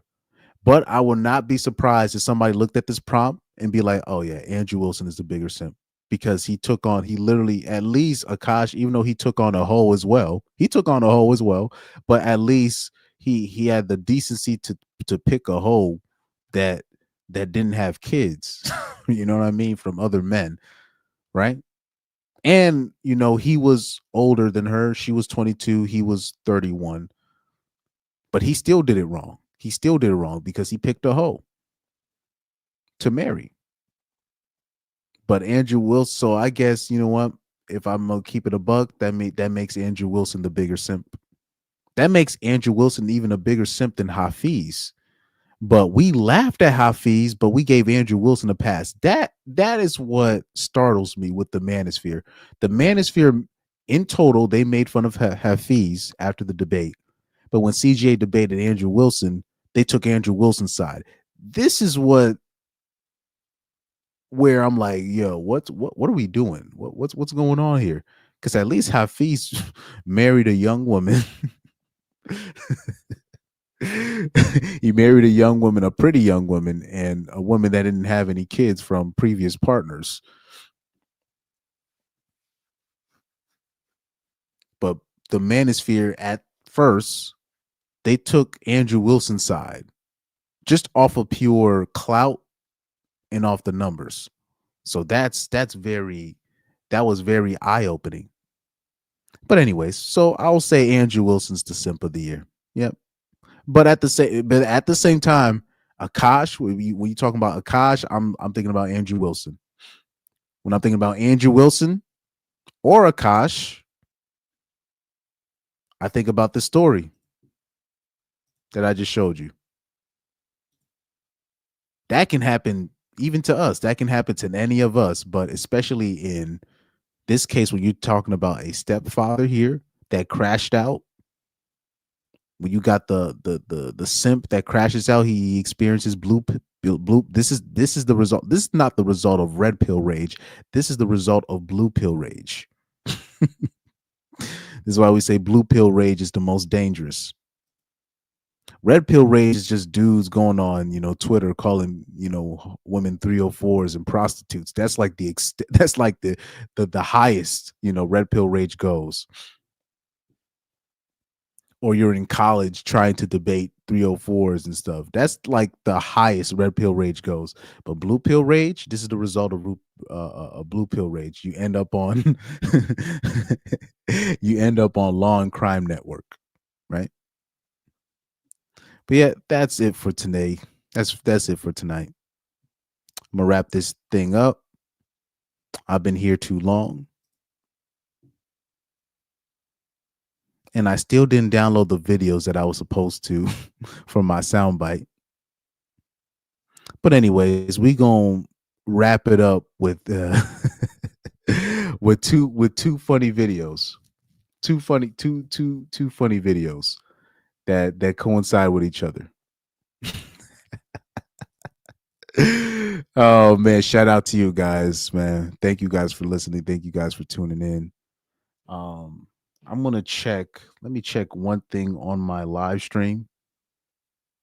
I'm gonna check something on my phone, and then I'm gonna sign out.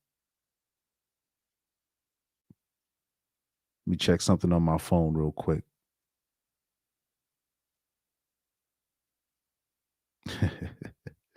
Here we go. Okay. All right, we're good.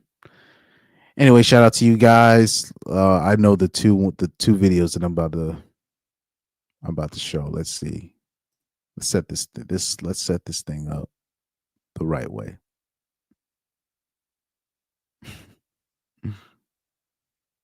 Let's set this up the right way. About to show you a little bit of a sneak peek of Rachel Wilson's past. Oh man, take care, guys. Stop. That's it. Stop falling in love with criminals. But the reason I know that you're guarded is because when I was in high school, I only dated drug dealers. Oh, really? Oh my God, that's where I was. I lived in South Central LA. That's what it was. Wow. I would have never thought that. Really? Nah.